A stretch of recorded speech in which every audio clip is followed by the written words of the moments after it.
হযরত ওমরের সামনে ওই যুবক যখন মদের বোতল হাতে, হযরত ওমরকে দেখি দ্রুত তার চাদর মধ্যে তার ওই বোতলটা ঢুকায় ফেলেছে। হযরত ওমর যুবককে ডাক দিয়ে বললেন, কি ব্যাপার, আমাকে দেখে তুমি এইরকম করলে কেন? তোমার হাতে কি? যখনই যুবককে হযরত ওমর ডাক দিয়েছে, যুবক মনে মনে আল্লাহর কাছে বলতে শুরু করেছে, আল্লাহ, ওমরের সামনে পড়ে গিয়েছি, আমার তো বাঁচার কোনো উপায় নাই। শয়তান পর্যন্ত ওমরকে দেখে ভয় পেয়েছে। কি কথা বলেন? ওই যুবক আল্লাহকে ডাকা শুরু করেছে, আল্লাহকে বলছেন, আল্লাহ, আমি ওমরের মুখোমুখি হয়ে গিয়েছি, আমি অন্যায় করেছি। এই যে মদের বোতল আমার হাতে, এই মদের বোতল, আমি এই মদ আর পান করব না, আমি কোনোদিন আর মদের সঙ্গে সম্পর্ক করব না। তবে তোমার কাছে মিনতি করি, তুমি যদি আজকে আমাকে ওমরের এই কঠিন অবস্থা থেকে আমাকে রক্ষা করো, আমাকে যদি তুমি বাঁচিয়ে দাও, আমি তোমার কাছে ওয়াদা করছি, আমি তোমার কাছে ইস্তেগফার করছি, আর জিন্দেগিতে আমি মদের বোতল হাতে নেব না। মনে মনে তার কথা বলা হয়েছে, ইন্নাল্লাহ আলিমুম বিযাতিস সুদূর, আমাদের বক্ষের মধ্যে অন্তরের মধ্যে যা আছে সবকিছু কে জানেন? সবাইকে বলতে হবে, কে জানেন? হযরত ওমরের সামনে যখন চলে এসেছি, হযরত ওমর জিজ্ঞাসা করেছেন, তোমার হাতে কি? ওই যুবক মদের কথা বললে তো অবস্থা খারাপ, সে বলে ফেলল, আমার হাতের মধ্যে সিরকার বোতল।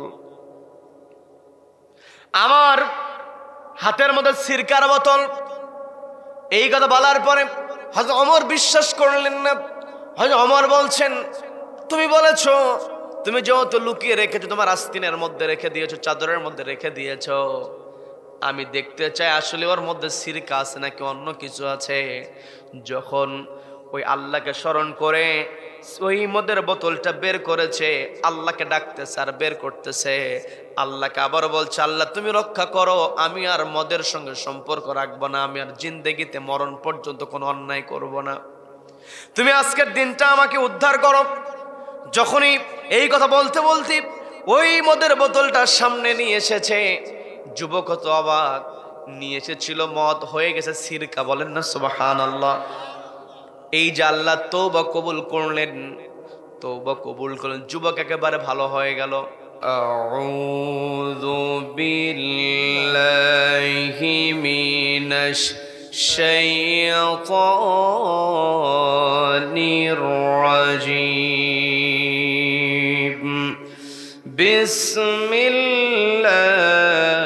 বিসমিল্লাহির রাহমানির রাহিম।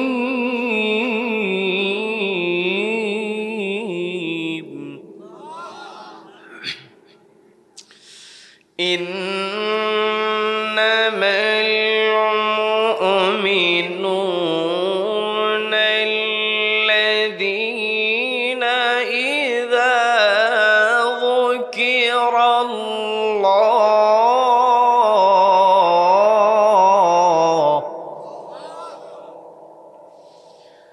إذا ذكر الله وجلت قلوبهم وإذا تليت عليهم آياته زادتهم إيمانا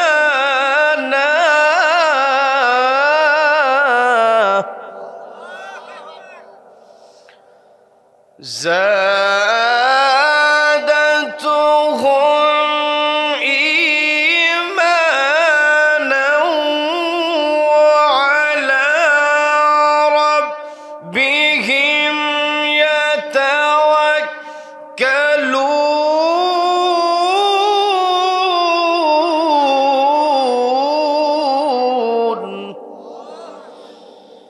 الله أكبر.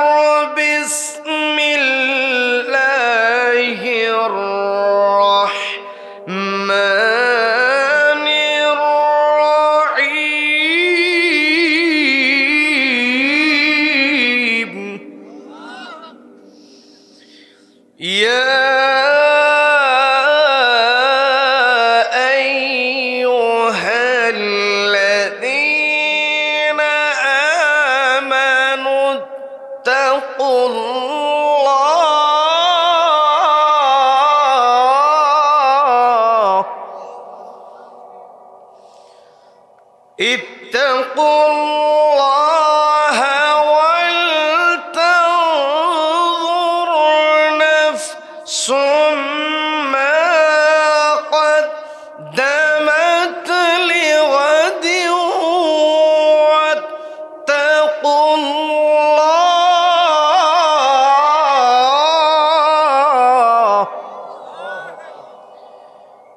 إن الله خبير بما تعملون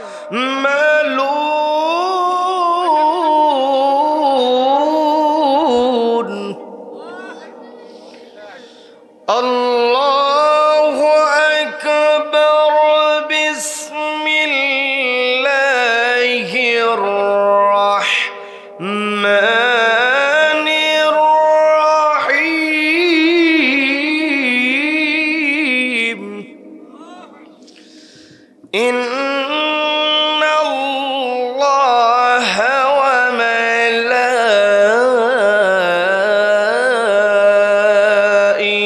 وملائكته يصلون على النبي يا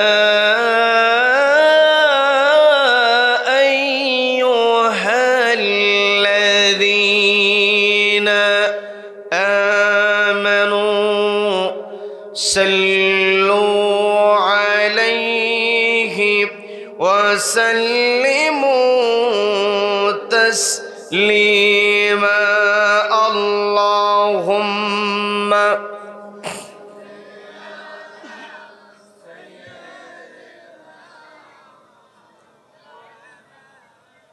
وعلى آله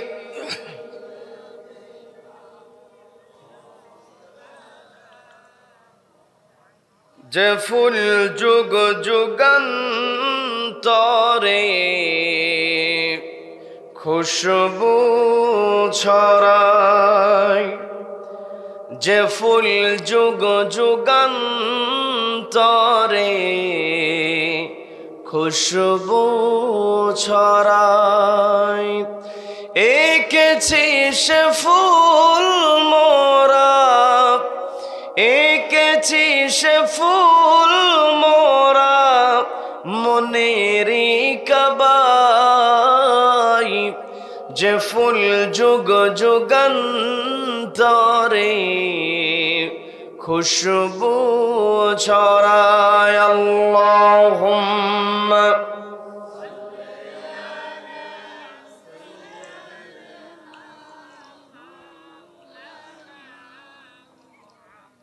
وعلى آله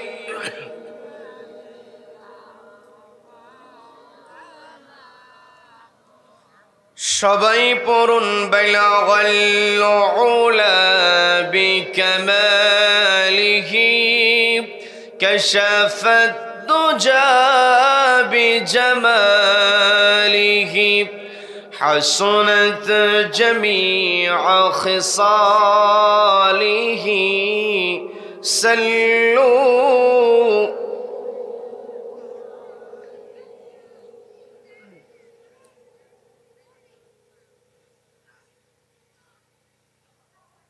ভেংড়ি সরকারি প্রাথমিক বিদ্যালয় মাঠে অনুষ্ঠিত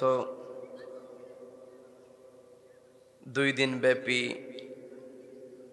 তাফসিরুল কোরআন মাহফিলের আজকের এই সমাপনী রজনীতে সভাপতিত্ব করছেন শ্রদ্ধাভাজন জনাব আলহাজ আবুল কাশেম মোল্লা সাহেব। আমার পূর্বে গুরুত্বপূর্ণ আলোচনা রেখেছেন উদীয়মান তরুণ আলোচক বিশিষ্ট ইসলামী চিন্তাবিদ আলেমে দ্বীন মাওলানা আলাউদ্দিন বিন সাঈদ সাহেব।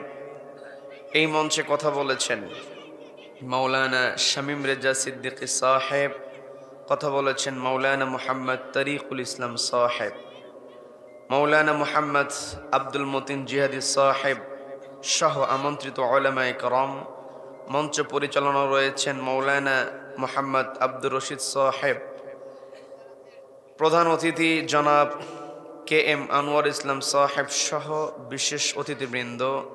গত দিনের সভাপতিত্ব করেছেন জনাব আলহাজ আকবর আলী মোল্লা সাহেব। মাহফিল ইন্তেজামে কমিটির সভাপতি জনাব মোহাম্মদ আব্দুল ওয়াহাব প্রামাণিক, যার সঙ্গে আমার সর্বক্ষণ যোগাযোগ রয়েছে। আপনাদের সুপরিচিত অত্র এলাকার কৃতি সন্তান জনাব ডক্টর কোরবান আলী সাহেব সহ রয়েছেন এলাকার গণ্যমান্য ব্যক্তিবর্গ। বিশেষ করে আমার সামনে বসে আছেন অত্র এলাকার পার্শ্ববর্তী এলাকা হতে আগত কোরআন প্রেমিক, নবী প্রেমিক, তাওহীদ জনতা। পর্দার অন্তরাল থেকে শুনছেন আমার অত্যন্ত শ্রদ্ধেয় মা এবং বোনেরা। আলোচনার সূচনায় আমি আপনাদেরকে অভিনন্দন জানাচ্ছি, মোবারকবাদ জ্ঞাপন করছি রব্বুল আলামিনের শেখানো ভাষায়। বলছি আসসালামু আলাইকুম ওয়া রাহমাতুল্লাহি ওয়া বারাকাতুহু।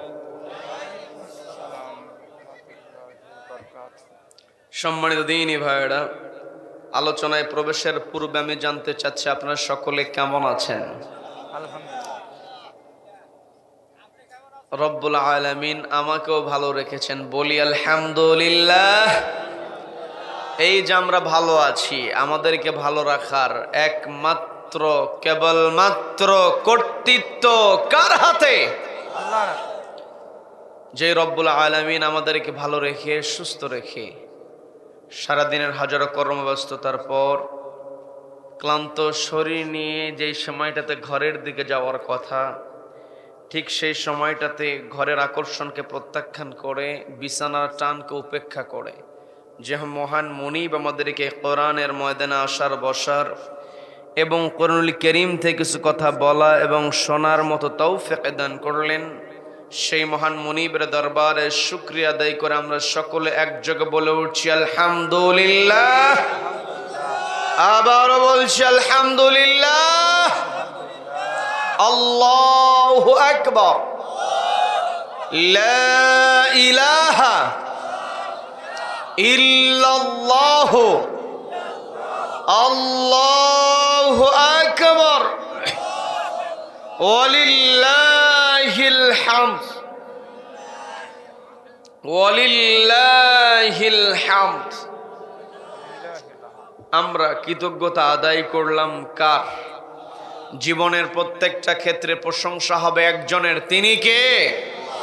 আমাকে আপনাকে সৃষ্টি করেছেন কে? Allah is the creator of all creations. যত সৃষ্টি আছে সব সৃষ্টি আল্লাহ করেছেন। কাজেই এই পৃথিবীতে যদি প্রশংসা করতে হয়, প্রশংসা কেবল আল্লাহর হবে। আল্লাহ ব্যতীত অন্য কেউ প্রশংসিত হতে পারে।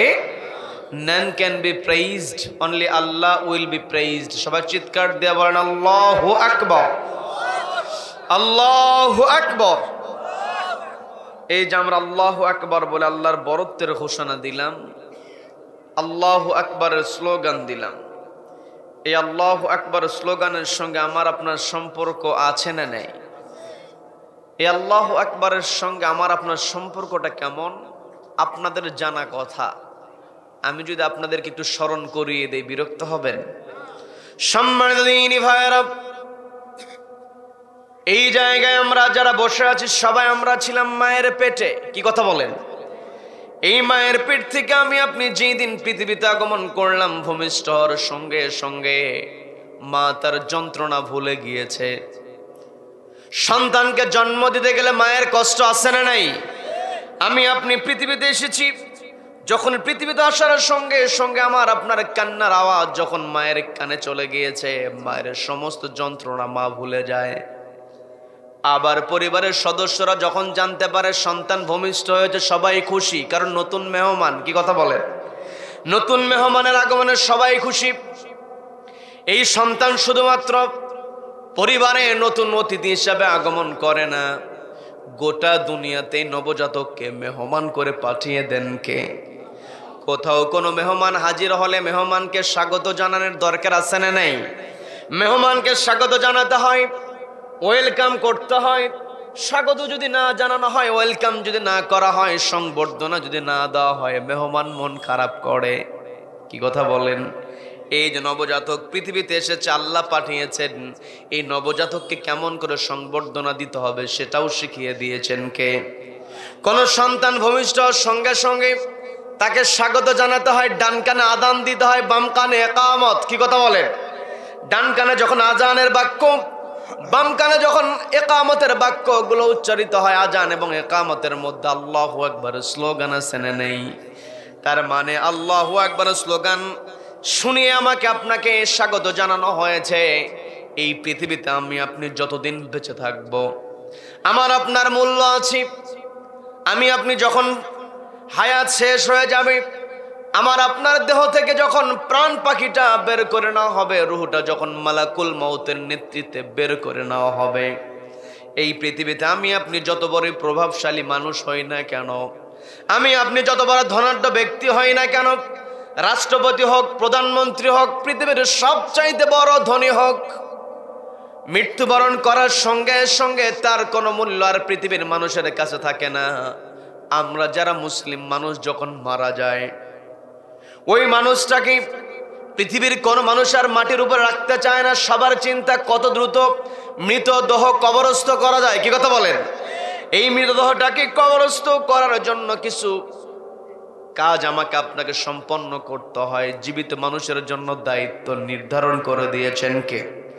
সবাইকে বলতে হবে কে দিয়েছেন।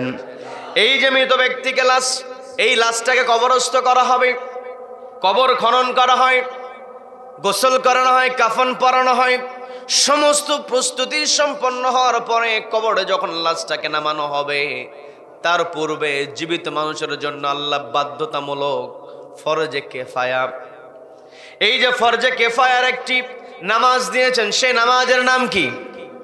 সবাইকে বলতে হবে নামাজের নামটা কি? এই জানাজার নামাজটা হলো দোয়ার নামাজ। এই দোয়ার নামাজ লাশটাকে সামনে রেখে দিয়ে আমি আপনি যখন আদায় করি, ওই দোয়ার নামাজ জানাজার নামাজের মধ্যে 4 বার আল্লাহু আকবার স্লোগান আছে না নাই? সবাইকে বলতে হবে আছে না নাই? এর দ্বারা বোঝা যায় যেই দিন আমি আপনি পৃথিবীতে এসেছি, আমাকে আপনাকে স্বাগত জানানো হয়েছে আল্লাহু আকবার স্লোগান দিয়ে।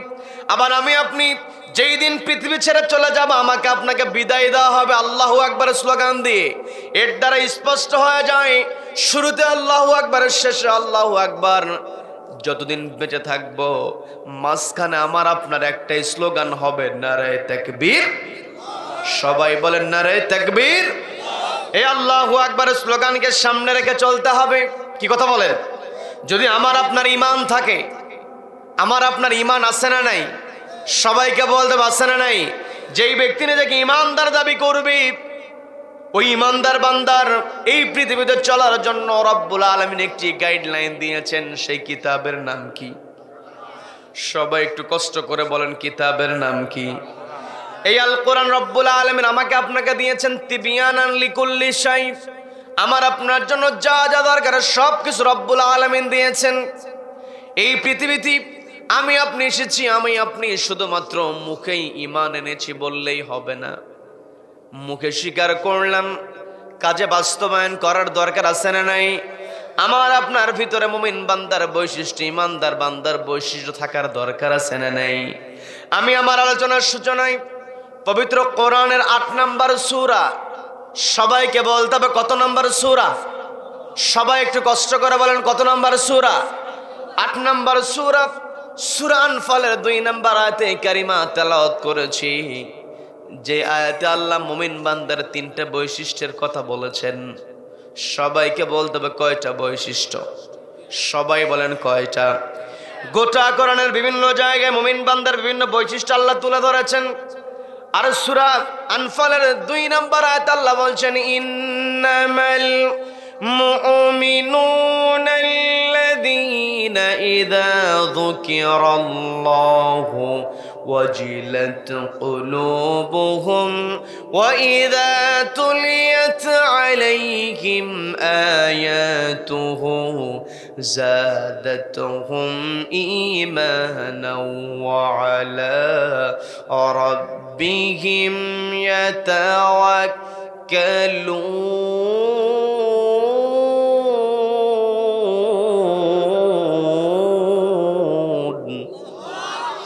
আল্লাহ বলছেন ইন্নামাল মুমিনুন, তারাই হলো মুমিন আল্লাযীনা ইযা যুকিরাল্লাহ, যাদের সামনে আমি আল্লাহ আমার নাম উচ্চারিত হয়, ওয়াজিলাত কুলুবুহুম, অন্তরটা কেঁপে ওঠে। কার ভয়ে? সবাইকে বলতে হবে কার ভয়ে? এর দ্বারা বোঝা যায় মুমিন বান্দার অন্যতম বৈশিষ্ট্য হলো, প্রধান যে বৈশিষ্ট্য, মুমিন বান্দা সবসময় আল্লাহকে ভয় করবে। আবার আমি আমার আলোচনার সূচনায় সূরা হাশর 59 নম্বর সূরা হাশর থেকে 18 নম্বর আয়াতে কারিমা তেলাওয়াত করেছি, যে আয়াত আল্লাহ ঈমানদারদেরকে ডাক দিয়ে বলছেন, ইয়া আইয়ুহাল্লাযীনা আমানু ইত্তাকুল্লাহা ওয়াল তানজুর নাফসুম মা কদ্দামাত লিগাদিন ওয়াত্তাকুল্লাহ ইন্নাল্লাহা খাবীরুম বিমা তা'মালুন।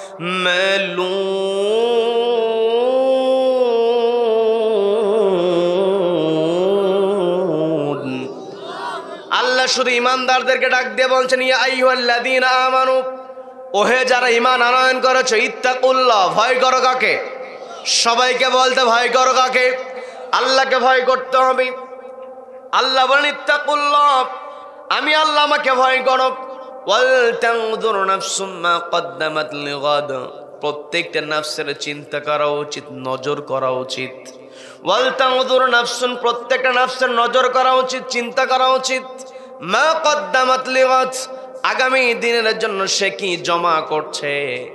এই পৃথিবীতে আমি আপনি যেই কাজ করি না কেন, এটা কিন্তু আগামী দিনের জন্য জমা হয়ে থাকছে। কি কথা বলেন? আমার আপনার কাছে হালাই খেলাই সময় পার হয়ে যেতে পারে, আপনার কাছে আমার কাছে মনে হতে পারে সময় চলে যাচ্ছে, কাজ চলে যাচ্ছে, আমি আপনি এটাকে কাউন্ট নাও করতে পারি। এই জন্য আল্লাহ আমাকে আপনাকে বলছেন, আমার বান্দারা ইত্তাকুল্লাহ, আমাকে ভয় করো। ওয়াল তানজুর, তোমাদের চিন্তা করা উচিত, তোমাদের নজর করা উচিত। মা কদ্দামাত লিগাদ, আগামী দিনের জন্য কি জমা করছো। আমি আপনি যেখানে যা কিছু করছি সব কিছু লিপিবদ্ধ আছে। কিরামান কাতিবিনা ইয়ালামুনা মা তাফআলুন।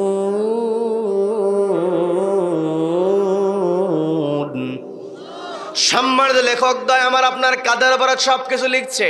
কোথায় আমি কোরআনের পক্ষে আছি, কোথায় কোরআনের বিপক্ষে যাই, সবকিছু রেকর্ড হচ্ছে কি হচ্ছে না? সবাইকে বলতে হচ্ছে কি হচ্ছে না? আমার আপনার এক নাম্বার বৈশিষ্ট্য হলো আমাকে আপনাকে আল্লাহকে ভয় করতে হবে। দ্বিতীয় নাম্বারে মুমিন বান্দার যে বৈশিষ্ট্য আল্লাহ বললেন, ওয়াইদা তুলিয়াত আলাইহিম, যখন মুমিন বান্দার সামনে তেলাওয়াত করবে আয়াতুহু, আল্লাহর কথা, আল্লাহর আয়াত অর্থাৎ কোরআনের আয়াত। কি কথা বলেন? কি কথা বলেন? কোরআনের আয়াত যখন মুমিন বান্দার সামনে তেলাওয়াত করা হয়, যাদাতুহুম ঈমানা, ঈমানদার বান্দার ঈমান বৃদ্ধি পেয়ে যায়। এই জায়গাতে আমাকে আপনাকে বুঝতে হবে, কোরআন তেলাওয়াত শোনার পরে যদি আমার আপনার ঈমান বাড়ে, বুঝতে হবে আমি আপনি ঈমানদার। কি কথা বলেন? কি কথা বলেন? যারা ঈমানদার বান্দা যারা হবে, যারা আল্লাহর মুমিন বান্দা যারা হবে, কোরআন তেলাওয়াত শুনলে, কোরআনের বিধান নিয়ে আলোচনা করা হলে, কোরআনের নীতি নিয়ে কথাবার্তা বলা হলে, কোরআনের নীতি যে শ্রেষ্ঠ নীতি, এটা উপলব্ধি করার পরে ঈমানদার বান্দার ঈমান বেড়ে যাবে এবং আল্লাহর দেওয়া নীতি বাস্তবায়নের চেষ্টা করবে। কি কথা বলেন? কি কথা বলেন? এই যে কোরআন আল্লাহ আমাকে আপনাকে দিয়েছেন, এই কোরআনের মধ্যে নীতি আছে না নেই?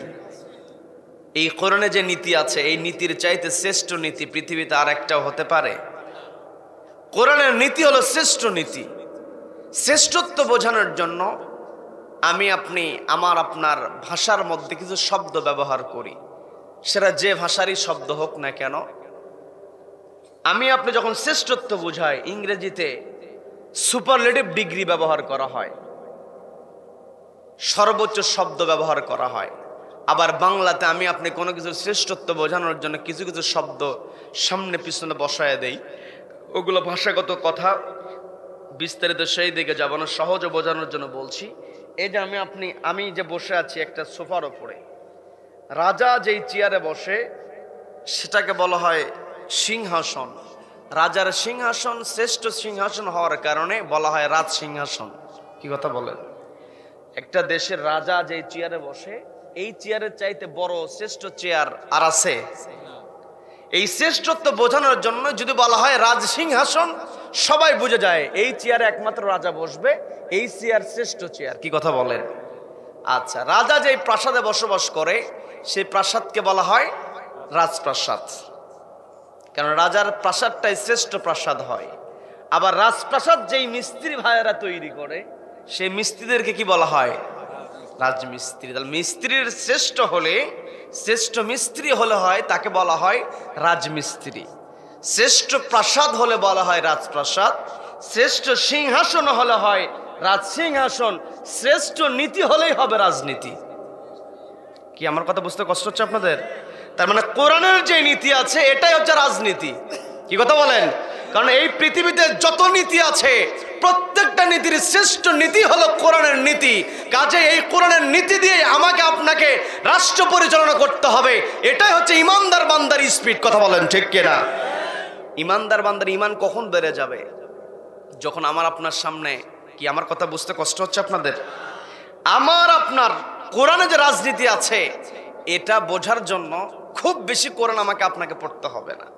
আমি যেই ভাষার সিস্টেম, ভাষার প্রয়োগের দ্বারা আপনাদেরকে বোঝানোর চেষ্টা করলাম, নীতির রাজা রাজনীতি। তাহলে কোরআনের নীতি হচ্ছে শ্রেষ্ঠ নীতি।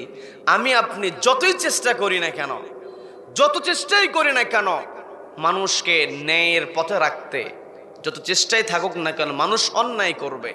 কারণ মানুষ যখন পৃথিবীতে, মানুষকে আল্লাহ পাঠালেন, মানুষকে আল্লাহ পাঠিয়েছেন মানুষ হিসেবে পরিচয় কিন্তু ফেরেশতাদেরকে করিয়ে দেন নাই। আল্লাহ তো ফেরেশতাদেরকে ডাক দিয়ে বলতে পারতেন ইন্নী জাইলুন ফিল আরদি খলিফা, এটা না বলে আল্লাহ বলতে পারতেন আমি পৃথিবীতে খলিফা না মানুষ পাঠাবো, এই কথা বলতে পারতেন। কি আমার কথা বুঝতে কষ্ট হচ্ছে?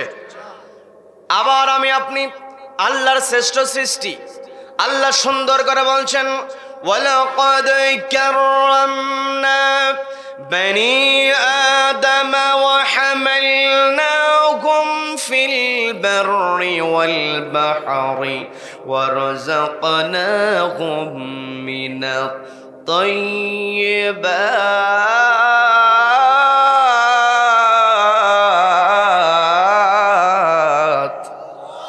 আল্লাহ বলছেন ওয়ালাকাদ কাররামনা বনি আদম, আদম সন্তানকে আমি সম্মানিত করেছি। আল্লাহ আমার আপনার ব্যাপারে কোরআনে আমাকে আপনাকে জানিয়ে দিয়েছেন, ও আমার বান্দারা তোমরা শুনে রাখো, তোমরা বুঝে রাখো, আদম সন্তানকে আমি সম্মানিত করেছি।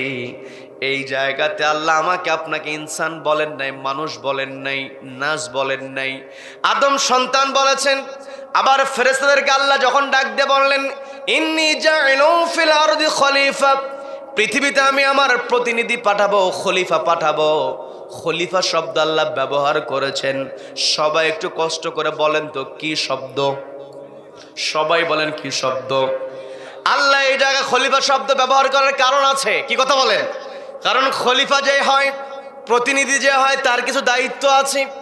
আমার আপনার দায়িত্ব হলো এই পৃথিবীতে আল্লাহ রাব্বুল আলামিন আমাকে আপনাকে শ্রেষ্ঠ সৃষ্টি বানিয়েছেন। আবার এই পৃথিবীর যত সৃষ্টি আছে সব সৃষ্টি আল্লাহ আমাদের জন্য করেছেন। বলেন না সুবহানাল্লাহ।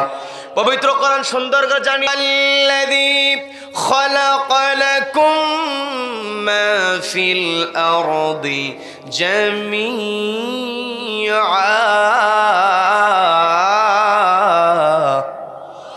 হুয়াল্লাযী, তিনি হলেন সেই মহান সত্তা, খালাকা লাকুম, যিনি তৈরি করেছেন তোমাদের জন্য মাহফিল আরদ, জমিনে যা আছে।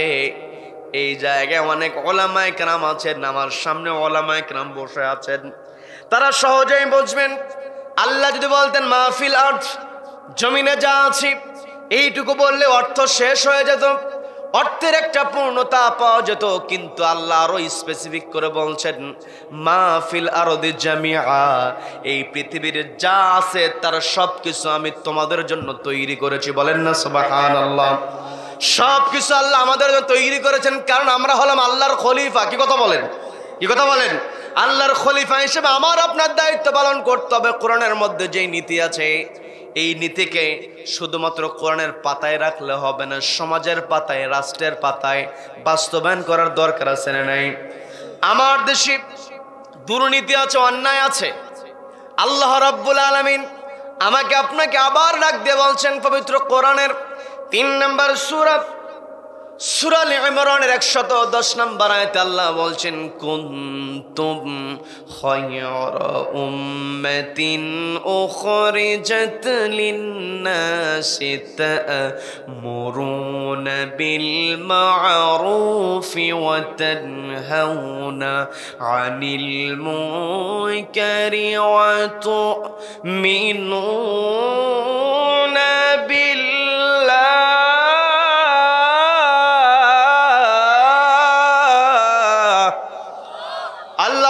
কুনতুম খায়রা উম্মাহ, তোমরা উত্তম জাতি, উখরিজাত লিন-নাস, তোমাদেরকে বের করা হয়েছে মানুষের জন্য।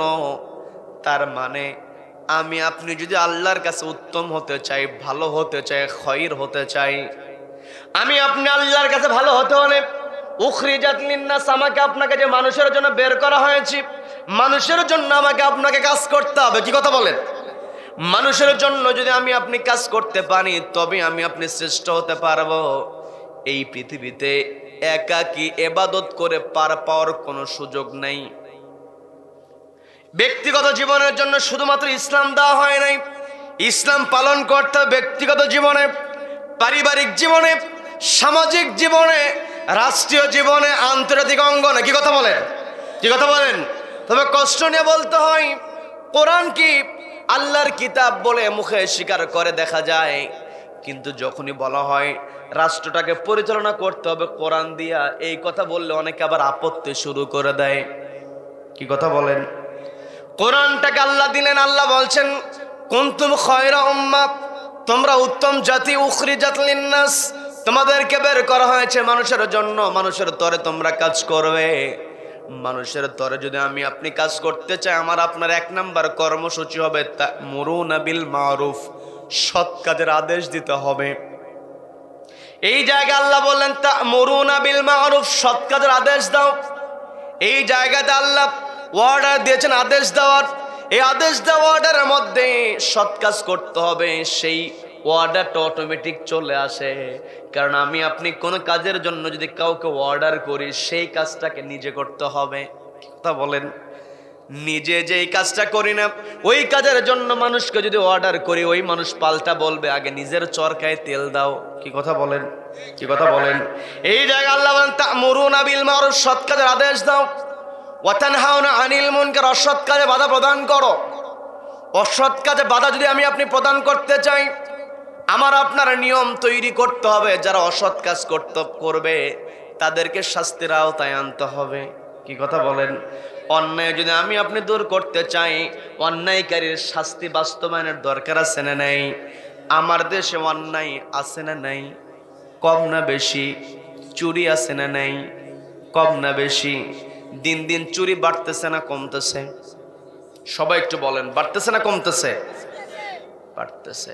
তাহলে আমার দেশে মানুষ বেশি না চোর বেশি? কেউ কেউ চোর বেশি বলে, আবার কেউ কেউ মানুষ বেশি বলে। তাহলে বলেন তো, মানুষ বেশি না চোর বেশি? আচ্ছা, এই যেখানে মুরব্বী বলেছে মানুষ বেশি, আপনাদের মধ্যেও কিছু কিছু মানুষ বলেছে মানুষ বেশি, চোর বেশি বলেছে। তবে এই চোর বেশি বলার কারণটা হলো, মানুষ বেশি এটা সত্য, তবে চোরকে দেখে ভয় পাওয়া মানুষ বেশি। কি কথা বলেন? এখন বলবেন চোরকে কেমন করে ভয় পাইলো, বুঝাই দিলে বুঝবেন। বিরক্ত হবেন? বিরক্ত হবেন? আমি আবার খুব বেশি হাসাতেও পারি না, আবার খুব বেশি হুঙ্কার দিয়ে মঞ্চে ইসলাম কায়েমও করতে পারি না। আচ্ছা, বলি আলহামদুলিল্লাহ, বলি আলহামদুলিল্লাহ। অনেকের চিন্তা থাকে যে হবে খুব হুঙ্কার হবে, একেবারে মঞ্চ কাঁপায় ফেলবে। আমি অতটুকু পারবো, তবে মাঝে মধ্যে একটু হুঙ্কার দরকারও আছে, ইমানের স্পিডের দরকার আছে না নাই? আছে না নাই? তবে যে কথা আমি বলতে নিয়েছিলাম, আমার দেশে চোরকে দেখে ভয় পায় না। কোন চোর? যে চোর ছেঁচড়া চোর, মুরগি চুরি করেছে, জুতা চুরি করেছে, ধরা পড়লে যে যেখানে আছে সেখান থেকে দৌড়। জটলা যখন পেকে যায়, কোনোদিনও কোথাও বাধা দেয় না। আল্লাহ বলছেন তানহাউনা আনিল মুনকার, অসৎ কাজে কি করো? বাধা প্রদান করো, অন্যায়ের প্রতিবাদ করো। কিন্তু কোনোদিনও প্রতিবাদ করে নাই, সে সাহস যার নাই, ও জিজ্ঞাসা করছে ওখানে কি এত মানুষ কেন? বলে ওখানে একটা মুরগি চোর ধরা পড়েছে অথবা জুতো চোর ধরা পড়েছে।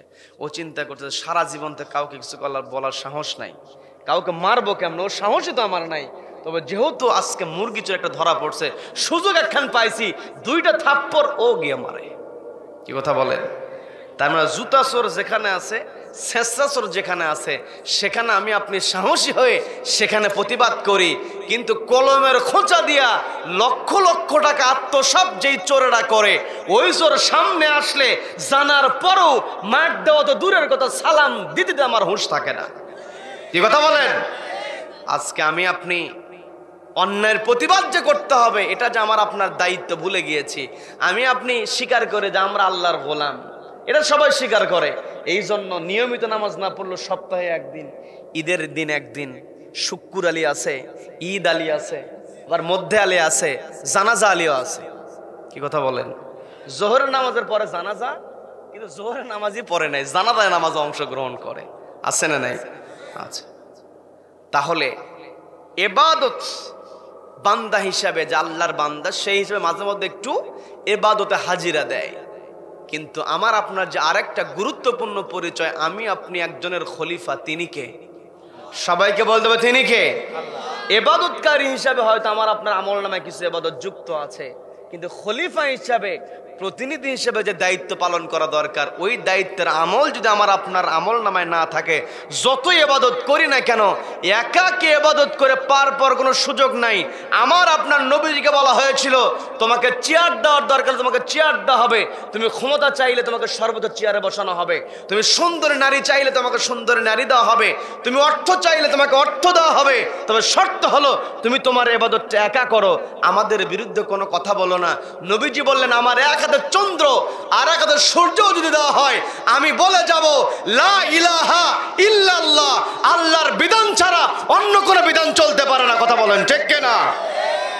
আল্লাহর বিধান যদি থাকতো, আমার দেশে যারা কলমের খোঁচা দিয়ে লক্ষ লক্ষ টাকা আত্মসাৎ করে, চুরি প্রমাণিত হলে সে যত বড়ই চেয়ারে বসুক না কেন, চুরি প্রমাণিত হলে আল্লাহ বলছেন, আস-সারিকু আস-সারিকাতু ফাকতুউ আইদিয়াহুমা, চোর চুরি করেছে, প্রমাণিত হয়েছে, হাত কেটে দাও। কি কথা বলেন? এখন যেই সমস্ত ব্যক্তিরা কলমের খোঁচা দিয়া লক্ষ লক্ষ টাকা আত্মসাৎ করে, কোটি কোটি টাকার ব্যাংক ব্যালেন্স নিজের পকেটে ঢুকায় ফেলে, প্রমাণিত হওয়ার পরে একটা চোরের হাত যদি ওই সুপ্রিম কোর্টের সামনে অথবা হাইকোর্টের সামনে কেটে দেওয়া হতো, দেশের বাকি চোরেরা এমনিতেই ভালো হয়ে যেত। আপনাদের এলাকায় পেঁয়াজ বিক্রি হয়, আপনাদের পাবনায় তো ভালো পেঁয়াজের আবাদ হয়। কি কথা বলেন? এই পেঁয়াজ, দেশের সবচাইতে ভালো পেঁয়াজ হচ্ছে পাবনার পেঁয়াজ। মানে অন্যান্য এলাকার পেঁয়াজের চাইতে পাবনার পেঁয়াজের দাম 2-3 টাকা 5 টাকা বেশি হবেই। তা আপনাদের এলাকা থেকে পেঁয়াজ বিক্রি হয়, সিজনের সময় 30-35 টাকার পেঁয়াজ আপনাদের এলাকায় বিক্রি হয়। সেই পেঁয়াজ ঢাকায় যাওয়ার পরে হয়ে যায় 130 টাকা, 180 টাকা, 200 টাকা, 300 টাকা পর্যন্ত হয়। কি কথা বলেন? কি কথা বলেন? আপনার এলাকায় বিক্রি হয়েছে 40 টাকা কেজি, সেই পেঁয়াজ ঢাকায় গিয়ে বিক্রি হচ্ছে 140 টাকা কেজি। এই 100 টাকা যে বেড়ে গেল, এর কারণ আছে না নাই? সবাইকে বলতে পারছে না নাই? এর কারণ হলো ওই যে ট্রাক যায়, মোড়ে মোড়ে চাঁদা দিতে হয়। কি কথা বলেন? কি কথা বলেন? যারা চাঁদাবাজি করে তাদের কি শাস্তি হবে? কোরআনে আছে না নাই? সবাইকে বলতে পারছে না নাই? কোরআনের নীতি ছাড়া যত নীতি দিয়ে আমি আপনি চেষ্টা করি না কেন, চাঁদাবাজি কখনো বন্ধ করা সম্ভব হবে? আল্লাহ স্পষ্ট বলেছেন সূরা মাইদার মধ্যে, যারা জমিনে ফাসাদ তৈরি করবে, জমিনে বিপর্যয় যারা তৈরি করবে, মানুষের কাছ থেকে জোর করে ছিনিয়ে নেবে, মানুষের অর্থগুলো যারা আত্মসাৎ করবে, আল্লাহ স্পষ্ট বলছেন ওই সমস্ত বিপর্যয় সৃষ্টিকারী, ফাসাদ সৃষ্টিকারী, অর্থাৎ যারা মানুষের উপরে জুলুম করে, চাঁদাবাজি করে বিপর্যয় তৈরি করবে, ওই সমস্ত চাঁদাবাজদের চাঁদাবাজি প্রমাণিত হলে, একটা চাঁদাবাজকে যদি কোরআনের বিধানের আলোকে 1 হাত 1 পা কেটে দাও, বিধান দিয়েছেন কে?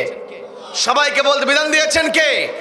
এই কোরআনের বিধানের আলোকে বিপরীত ভাবে ডান হাত বাম পা, ডান পা বাম হাত, যদি একটা চাঁদাবাজের হাত পা যদি ওই বাইতুল মোকাররমের সামনে অথবা হাইকোর্টের সামনে কেটে দেওয়া হতো, দেশের বাকি চাঁদাবাজগুলো এমনিতেই ভালো হয়ে যেত। কথা বলেন ঠিক কিনা? কষ্ট নিয়ে বলতে হয়, ওই চাঁদাবাজদের হাত কি কাটবে, বরং চাঁদা না দেওয়ার কারণে, বাস্তব ঘটনা, এই 2-3 দিন আগের ঘটনা, চাঁদা না দেওয়ার কারণে হাতের কবজি কেটে নিয়েছে। তার মানে আমি আপনি যতই কথা বলি না কেন, মানব রচিত বিধান দিয়ে কখনো শান্তি আসতে পারে? সম্মানিত ভাইরা, আমার আপনার পরিচয়, আমি আপনি আল্লাহর খলিফা। কি কথা বলেন? আল্লাহর খলিফা হিসেবে আমি আপনি যখন আল্লাহর জমিন, আল্লাহর বিধান কায়েম করতে যাব, আল্লাহ যে নীতি দিয়েছেন সেই নীতি বাস্তবায়ন করতে যাব। এই নীতি বাস্তবায়ন করতে হলে কোরআনের সঙ্গে আমার আপনার সম্পর্ক স্থাপন করতে হবে। কোরআনের সঙ্গে যার সম্পর্ক আছে, আল্লাহ সুন্দর করে বলছেন, ওয়া ইযা তুলিয়াত আলাইহিম আয়াতুহু যাদাতহুম ঈমানা। ঈমানদার বান্দার সামনে যখন কোরআন থেকে তেলাওয়াত করা হয়, ঈমানদার বান্দার ঈমানটা বেড়ে যায়। এই যে কোরআন তেলাওয়াত, এই কোরআন এমন একটি কিতাব, এই কোরআনের স্পর্শ যার সঙ্গে লেগেছে সে সম্মানিত হয়েছে। কি কথা বলেন? এই যে কোরআন, এই কোরআন যেই মাসে অবতীর্ণ হয়েছে সেই মাসের নাম কি? সবাই বলেন কি মাস? রমজান মাস। আবার যেই রাত্রে গোটা কোরআন আল্লাহ লাউফে মাহফুজ থেকে সরাসরি আল্লাহ যে অবতীর্ণ করলেন, যেই রাতে কোরআন অবতীর্ণ হয়েছে সেই রাতও সম্মানিত হয়েছে। একেবারে এমন সম্মান হয়েছে 1000 মাসের চাইতে উত্তম। বলেন না সুবহানাল্লাহ। রাত সম্মানিত হয়ে যায়, মাস সম্মানিত হয়ে যায়। শুধু তাই নয়, এই কোরআনটাকে অনেক সময় আপনি ঢেকে রাখার জন্য গিলাফ বানাই, কম দামি কাপড় দিয়ে গিলাফ বানানো হয়। যদি কোনো সময় গিলাফ, কোরআন এই যে সামনে রমজান মাস আসছে, তেলাওয়াতের দরকার আছে না নাই? সবাইকে বলতে হবে তেলাওয়াতের দরকার আছে না নাই? রমজান মাস আল্লাহ দিয়েছেন ইবাদতের মাস, অফারের মাস। এই মাসে আপনি নফল করবেন, আল্লাহ ফরজের সমান সওয়াব দিয়ে দেন। বলেন না সুবহানাল্লাহ। তাও 1টা 2টা ফরজ নয়, 70টা ফরজ। বলেন না সুবহানাল্লাহ। পর্দারের মা বোনদের দৃষ্টি আকর্ষণ করা বলছি, মা, এই রমজান আপনাকে দেওয়া হয়েছে বেগুনি, চপ, বন্দা, পেঁয়াজ এগুলো বানানোর জন্য নয়। কি কথা বলেন? কি কথা বলেন? মায়েরা এত ব্যস্ত হয়ে যায় বেগুনি বানানোর জন্য, চপ বানানোর জন্য, পেঁয়াজ বানানোর জন্য, এত ব্যস্ত হয়ে যায়, এত ক্লান্ত হয়ে যায়, রাতের বেলা যে কিয়ামুল লাইল করবে, তারাবি নামাজ পড়বে, সেখানে মায়ের শরীরে আর শক্তি থাকে না। কি কথা বলেন? কি কথা বলেন? এই রমজান মাস আল্লাহ খাওয়ার জন্য দেন নাই। আমাদের একটা প্রচলন আছে, রমজানে যতই খাক কোনো হিসাব নাই। তার মানে রমজানের বাইরে খাইলে হিসাব নাকি? উল্টা পাল্টা কথা প্রচলন করে আমি আপনি মূল জায়গা থেকে সরে আসছি। মা, আপনাকে দৃষ্টি আকর্ষণ করে বলছি, রমজান মাসে হ্যাঁ, পরিবারের জন্য আপনি একটু সুন্দর করে রান্না করবেন। আবার মা একাকে রান্না করবে তা নয়। রমজান মাসে দেখবেন অফিসটা কি হয়ে যায়, ছোট হয়ে আসে। সকালেও অফিস করলে দেরিতে, 8টার অফিস 9টায়, আবার ওইদিকে 5টার অফিস 3টায়, 2 ঘন্টা 1 ঘন্টা কি হয়, অতিরিক্ত হয়। কি কথা বলেন? কি কথা বলেন?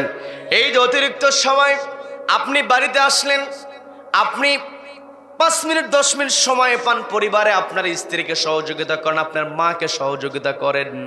নবীজি যুদ্ধের ময়দান থেকে এসেছেন, তলোয়ার নবীজি রাখেন নাই। যখন দেখেছেন রান্না হয় নাই, নবীজি তরলটা না রেখে দিয়ে ওই তলোয়ারটা নিয়ে নবীজি কাটাকাটিতে গিয়েছেন। বলেন না সুবহানাল্লাহ। রমজানে পরিবারের সবাই একে অপরকে সহযোগিতা করতে হবে। সহযোগিতা করে যে যত বেশি রিল্যাক্সে থাকতে পারে, রিল্যাক্সে থাকার সুযোগ তৈরি করতে হবে। কারণ রমজান মাস, এই রমজান মাস সম্মানিত হয়েছে কোরআনের জন্য। এই কোরআনের সঙ্গে আমার আপনার সম্পর্ক করতে হবে। কি কথা বলেন? কি কথা বলেন?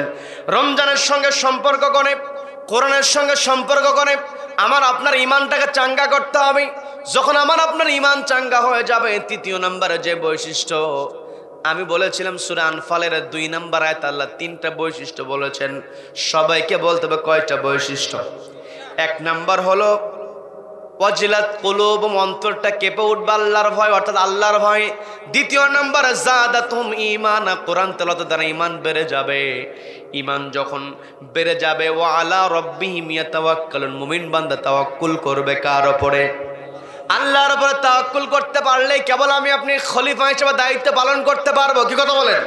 খলিফা হিসেবে আমার আপনার দায়িত্ব হলো তা'মুরুনা বিল মা'রুফ, সৎ কাজের আদেশ দেওয়া, ওয়া তানহাউনা আনিল মুনকার, অসৎ কাজে বাধা প্রদান করা। এই অসৎ কাজে যদি আমি আপনি বাধা প্রদান করতে যাই, সৎ কাজের আদেশ দিতে চাই, আমার আপনার আরেকটা গুরুত্বপূর্ণ দায়িত্ব পালন করতে হবে, যে অর্ডারটা আল্লাহ দিয়েছেন। আল্লাহ রাব্বুল আলামিন সূরা নাহল 16 নম্বর সূরা নাহলের 90 নম্বর আয়াতে আল্লাহ বলছেন, ইন্নাল্লাহা ইয়া'মুরু বিল আদলি ওয়াল ইহসান ওয়া ইতাই যিল কুরবা ওয়া ইয়ানহা আনিল ফাহশাই ওয়াল মুনকার ওয়াল বাগই ইয়া'যুকুম লা'আল্লাকুম তাযাক্কারুন।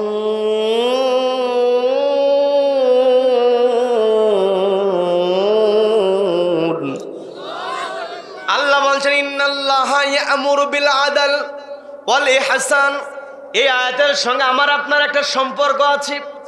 এই আয়াত আমি আপনি সবাই কম বেশি জানি। সেটা হলো ইমাম সাহেব যখন জুমার দিনে সানি খুতবা পড়ে, ওই সানি খুতবা যখন শেষের দিকে ইমাম সাহেব যখন ইন্নাল্লাহা ইয়া'মুরু বিল আদলি ওয়াল ইহসান আয়াতটাকে শেষ করতে হয় না, ইমাম সাহেব যখনই শুরু করে বলে ইন্নাল্লাহা ইয়া'মুরু বিল আদলি ওয়াল ইহসান, সামনে থাকা মুসল্লিরা গাটা ঝাড়া দেয় যে এখন খুতবা শেষ, দাঁড়াতে হবে। কি কথা বলেন? কি কথা বলেন? আয়াতটা শুনতে শুনতে আমার আপনার মুখস্থ হয়ে গিয়েছি, অবশ্যই ভালো দিক। এই আয়াতটা আমার আপনার মুখস্থ থাকা দরকার।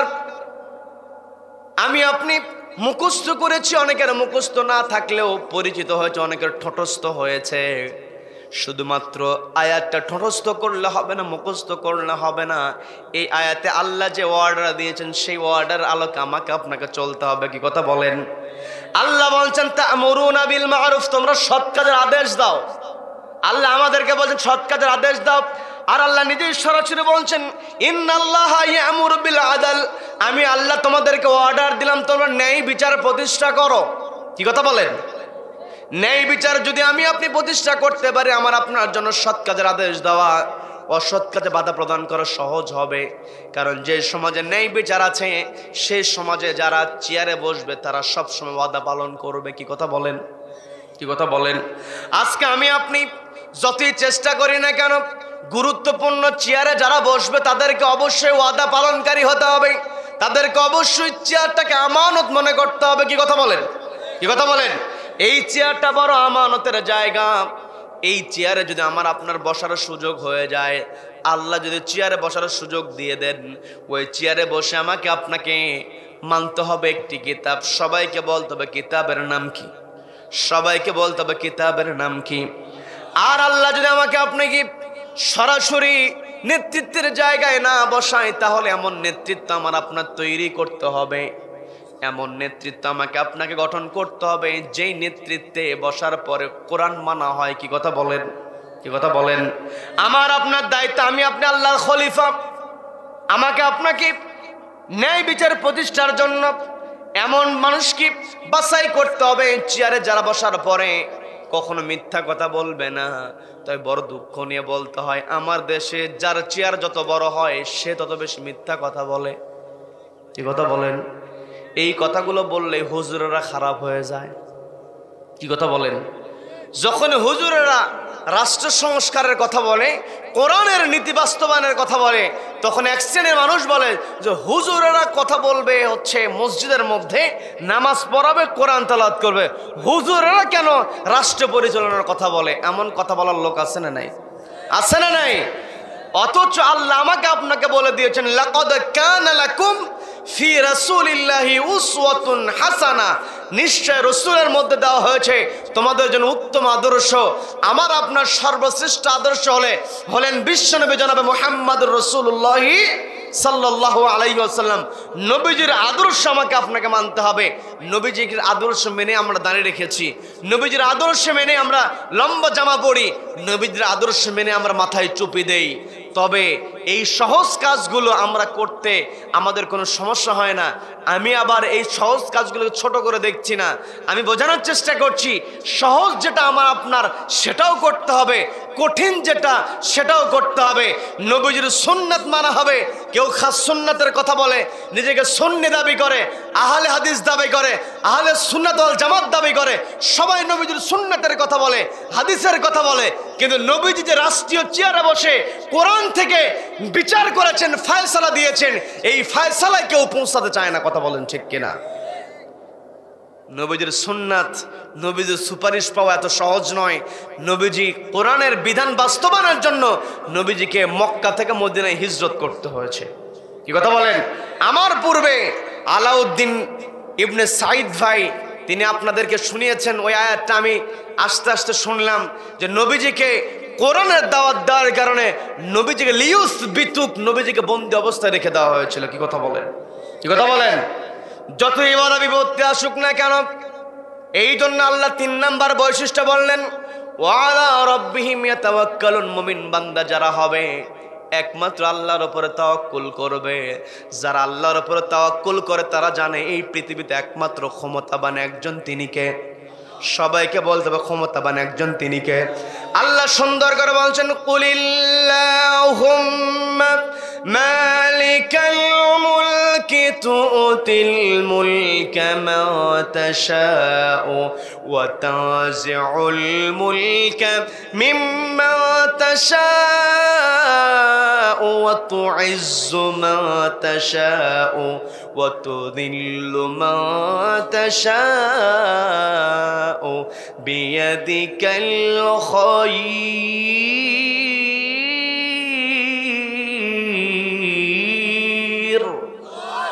আল্লাহ বলছেন, কুলিল্লাহুম্মা মালিকাল মুলক। ওগো নবী আপনি বলুন আল্লাহুম্মা মালিকাল মুলক। ওগো আল্লাহ আপনি হলেন রাজত্বের মালিক। তুতিল মুলকা মান তাশা, আপনি যাকে ইচ্ছা রাজত্ব দিতে পারেন। ওয়া তানজিউল মুলকা মিম্মান তাশা, যার কাছ থেকে ইচ্ছা আপনি ক্ষমতা কেড়ে নিতে পারেন। কোনো সন্দেহ আছে নাকি? সবাইকে বলতে হবে কোনো সন্দেহ আছে নাকি? আল্লাহ কার কাছ থেকে ক্ষমতা কেড়ে নিতে চাইলে আল্লাহর বড় কোনো শক্তির প্রয়োজন হয় না। কি কথা বলেন? অতীত ইতিহাসের দিকে যদি আমি আপনি তাকাই, নমরুদ জাতির পিতা ইব্রাহিম আলাইহিস সালাতু ওয়াস সালামকে থামিয়ে দেওয়ার জন্য অগ্নিকুণ্ডে নিক্ষেপ করেছিল, কিন্তু শেষ পর্যন্ত ইব্রাহিম আলাইহিস সালাতু ওয়াস সালামের কিছুই করতে পারে নাই। রব্বুল আলামিন ক্ষমতা দ্বারা নমরুদকে দুনিয়া থেকে বিদায় করেছিলেন। বড় কোনো শক্তি নয়, ছোট্ট একটা প্রাণী মশা, তাও আবার ল্যাংড়া মশা। কি কথা বলেন? যেই ফেরাউন তার ক্ষমতাকে টিকিয়ে রাখার জন্য লক্ষ লক্ষ শিশু সন্তানকে হত্যা করেছিল, শেষ পর্যন্ত সে তার চেয়ারকে রক্ষা করতে পারে নাই। কি কথা বলেন? ফেরাউনকে আল্লাহ রাব্বুল আলামিন চুবানি দিয়েছেন পানির মধ্যে, বড় কোনো শক্তি আল্লাহ প্রয়োগ করেন নাই।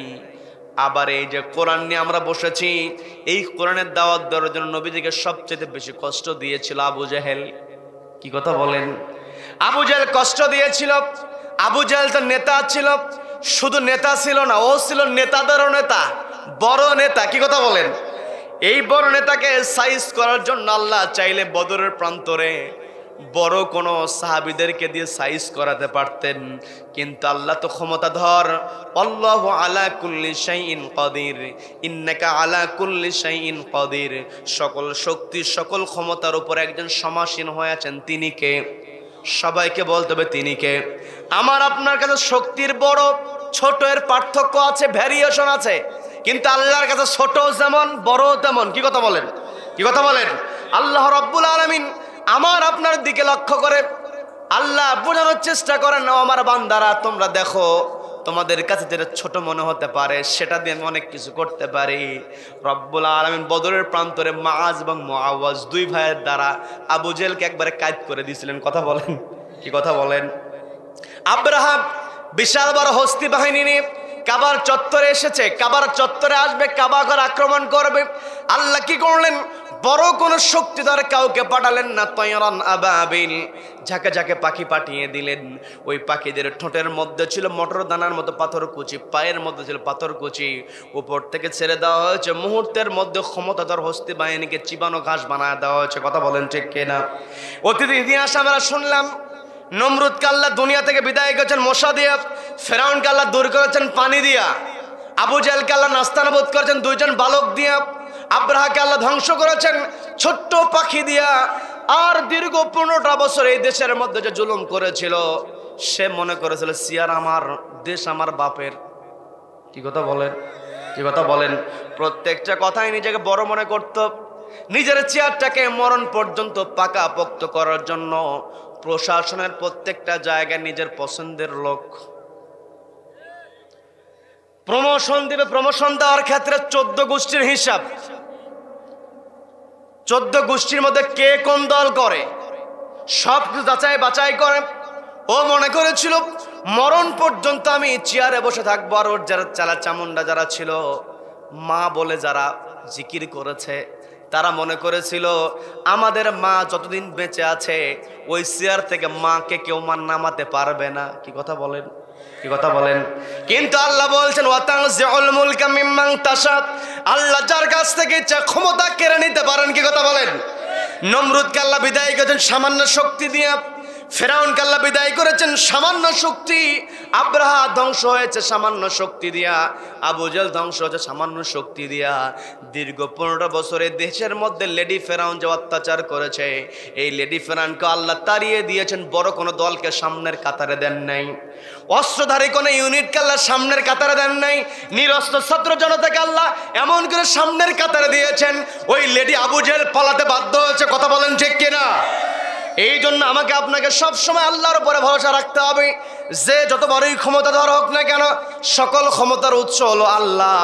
এই বিশ্বাস যাদের আছে তাদেরকে কেউ পরাস্ত করতে পারে না। কথা বলেন ঠিক কিনা? সম্মানিত বন্ধুগণ, আমি যে কথা আপনাদেরকে বোঝানোর চেষ্টা করছি, আমার আপনার প্রকৃত পরিচয় আমাকে আপনাকে বুঝতে হবে। আমি আপনি আল্লাহর গোলাম যেমন, আমি আপনি আল্লাহর নিবেদিত, আল্লাহর নিয়োজিত খলিফাও তেমন। কি কথা বলেন? খলিফা হিসেবে আল্লাহর জমিন আল্লাহর বিধান আমাকে আপনাকে কায়েম করতে হবে। আমাকে আপনাকে এই পৃথিবীতে চলতে হলে কোরআনের সঙ্গে সম্পর্ক রাখতে হবে। আবার আল্লাহ বললেন ও কুনু মা'আস সাদিকিন, এই পৃথিবীতে তোমরা থাকবে সত্যবাদীদের সঙ্গে, যারা সত্য কথা বলবে। কি কথা বলেন? আমার আপনার নবুয়ত পাওয়ার পূর্বে তিনি ছিলেন আস-সাদিক আল আমিন। কি কথা বলেন? নবীজি ছিলেন আমানতদার, নবীজি ছিলেন সত্যবাদী, নবীজি ছিলেন ওয়াদা পালনকারী। কি কথা বলেন, কি কথা বলেন? মুসলমান কখনো ওয়াদার খেলাপ করে না। আজকে মুসলমান দাবি করে ওয়াদা খেলাপ করে, যার কারণে সমাজের মধ্যে শান্তি নাই। শত্রুর সঙ্গে যদি ওয়াদা করা হয়, সে ওয়াদাও পালন করতে হবে, এটাই ইসলাম শিখিয়ে দিয়েছে। কি কথা বলেন? হযরত ওমর রাদিয়াল্লাহু তাআলার সময়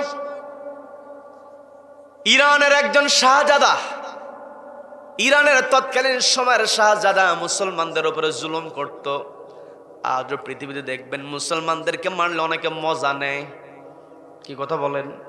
মুসলমানদেরকে মারলে কিছুই মনে হয় না।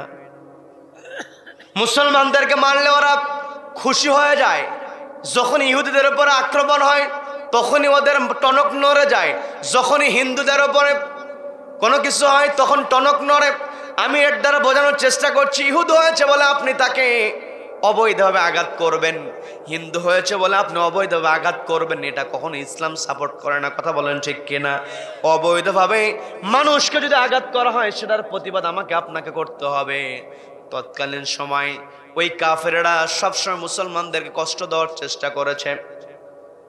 আমাদের আনন্দের বিষয় হলো আমরা দুনিয়ার কাউকে খুশি করতে চাই না, খুশি করতে চাই একজনকে, তিনি কে? এই পৃথিবীতে চলতে গিয়ে কেউ যদি আমার শত্রু হয় তাকে শাস্তির আওতায় আমি আপনি আনবো, সেটা আনতে হবে একটি কিতাবকে সামনে রেখে। সেই কিতাবের নাম কি? সবাইকে বলতে হবে কিতাবের নাম কি? কারো উপরে ব্যক্তিগত রাগ থেকে, কখনো ক্ষোভ থেকে কাউকে আঘাত করা যাবে না। ব্যক্তিগত ক্ষোভ থেকে কখনো আঘাত করা যাবে না। মুসলমানদের বৈশিষ্ট্য এই যে দেখেন, গতকালকের একটা ঘটনা, গোটা দুনিয়াতে একটা ভিডিও তোলপাড় হয়েছে, ভাইরাল হয়েছে। আমরা না জানলেও গোটা দুনিয়াতে যারা ইসলাম বিদ্বেষী ওই ভিডিও দেখে ওরা অবাক। সেটা হলো হামাসের যোদ্ধারা ওই ইসরায়েলের সৈন্যদেরকে বন্দী করেছে, ইসরায়েলের মানুষদেরকে জিম্মি করেছে। এরপরে চুক্তির মাধ্যমে যখন তাদেরকে ছেড়ে দিচ্ছিল, ওই ইসরায়েলি লোক যখন বন্দি বিনিময় হচ্ছে, ওই বন্দি বিনিময়ের সময় আমার হামাসের যে যোদ্ধা ভাই যারা আছে তাদের কপালে চুমু খাচ্ছে। বলেন আল্লাহু আকবার। হামাস যোদ্ধাদের কাছে দীর্ঘদিন বন্দী ছিল, কোনো প্রকার জুলুম করে নাই, কারণ বন্দীদের সঙ্গে কেমন আচরণ করতে হবে সেটাও কোরআনে ঢুকিয়ে দিয়েছেন কে? সবাইকে বলতে ঢুকিয়ে দিয়েছেন কে? শত্রু হয়েছে বলে যে আক্রোশ চালাবো তা নয়। আমি যে কথা বলতে নিয়েছিলাম,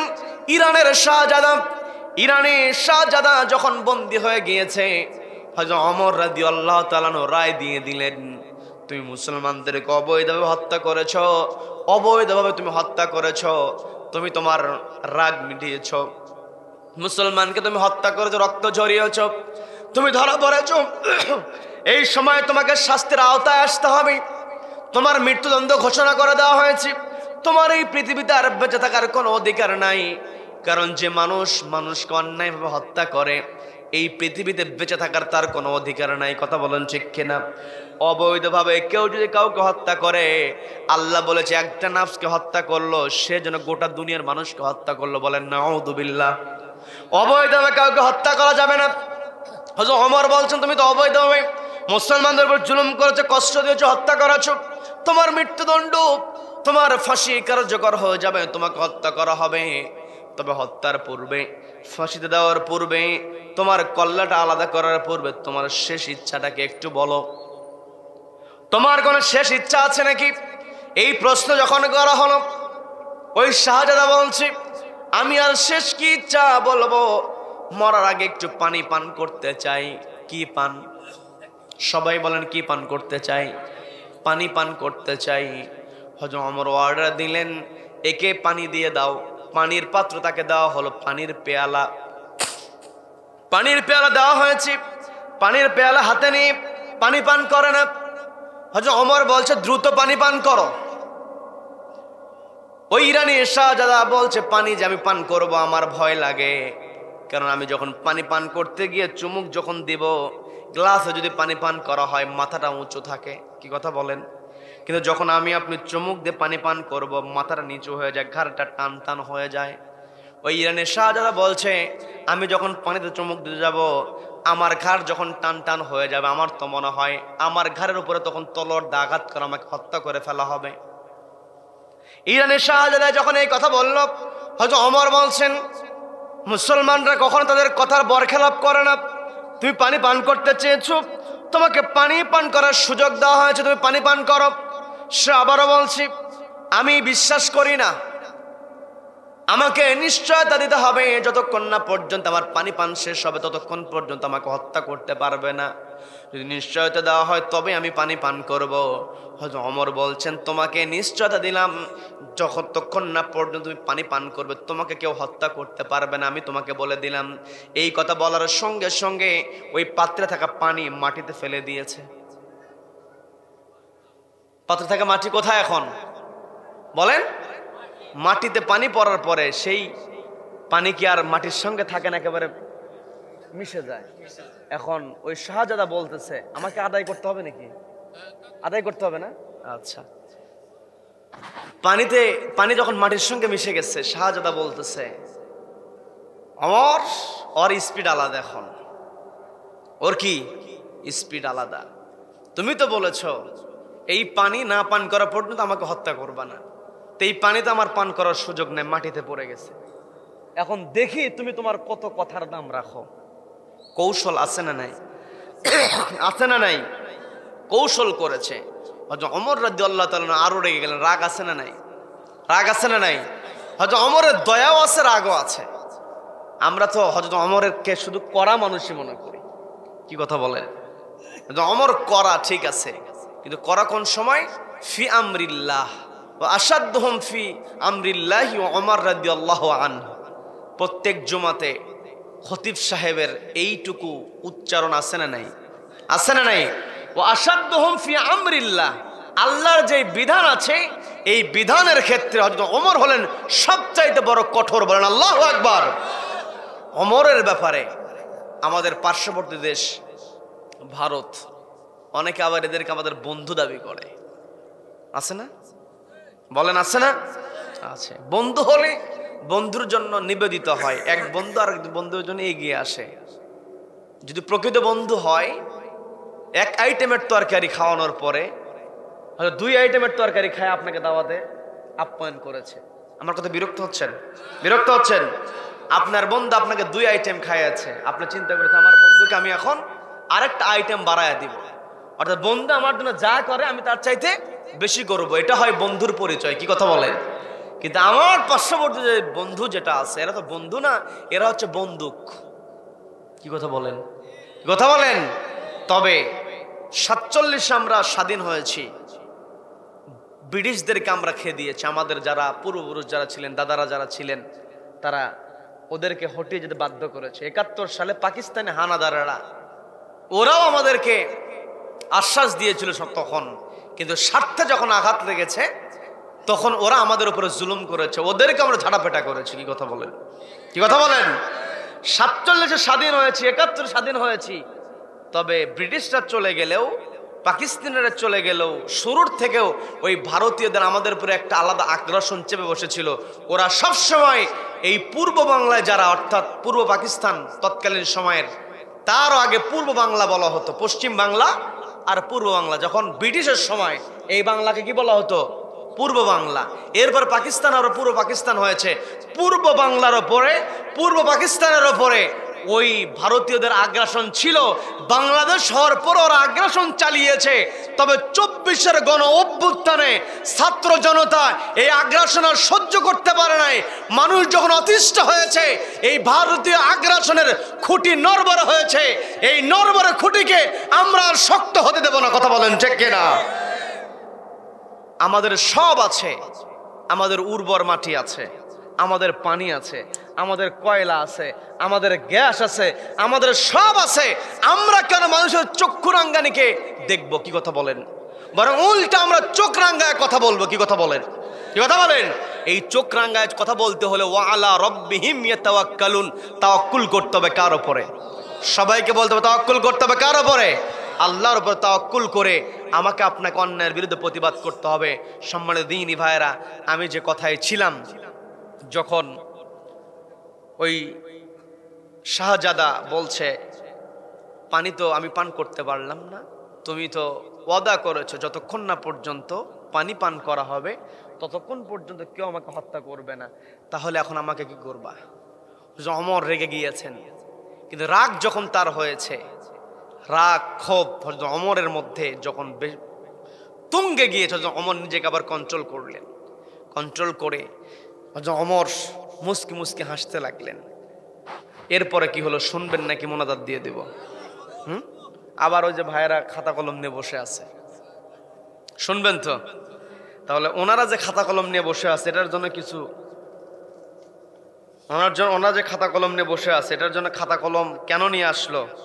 এই যে প্রতিকূল পরিবেশ আল্লাহ আমাদেরকে দিয়েছেন, বলি আলহামদুলিল্লাহ। সেটাকে আবার অনুকূল করে দিয়েছেন, বলি আলহামদুলিল্লাহ। আল্লাহর উপরে তাওয়াক্কুল, আল্লাহর উপরে ভরসা সব সময় থাকতে হবে। এই পৃথিবীতে আমরা এসেছি, আমি আলোচনা শুরু করেছিলাম, আমি আপনি সব সময় প্রশংসা করব কার? সবাইকে বলতে প্রশংসা করব কার?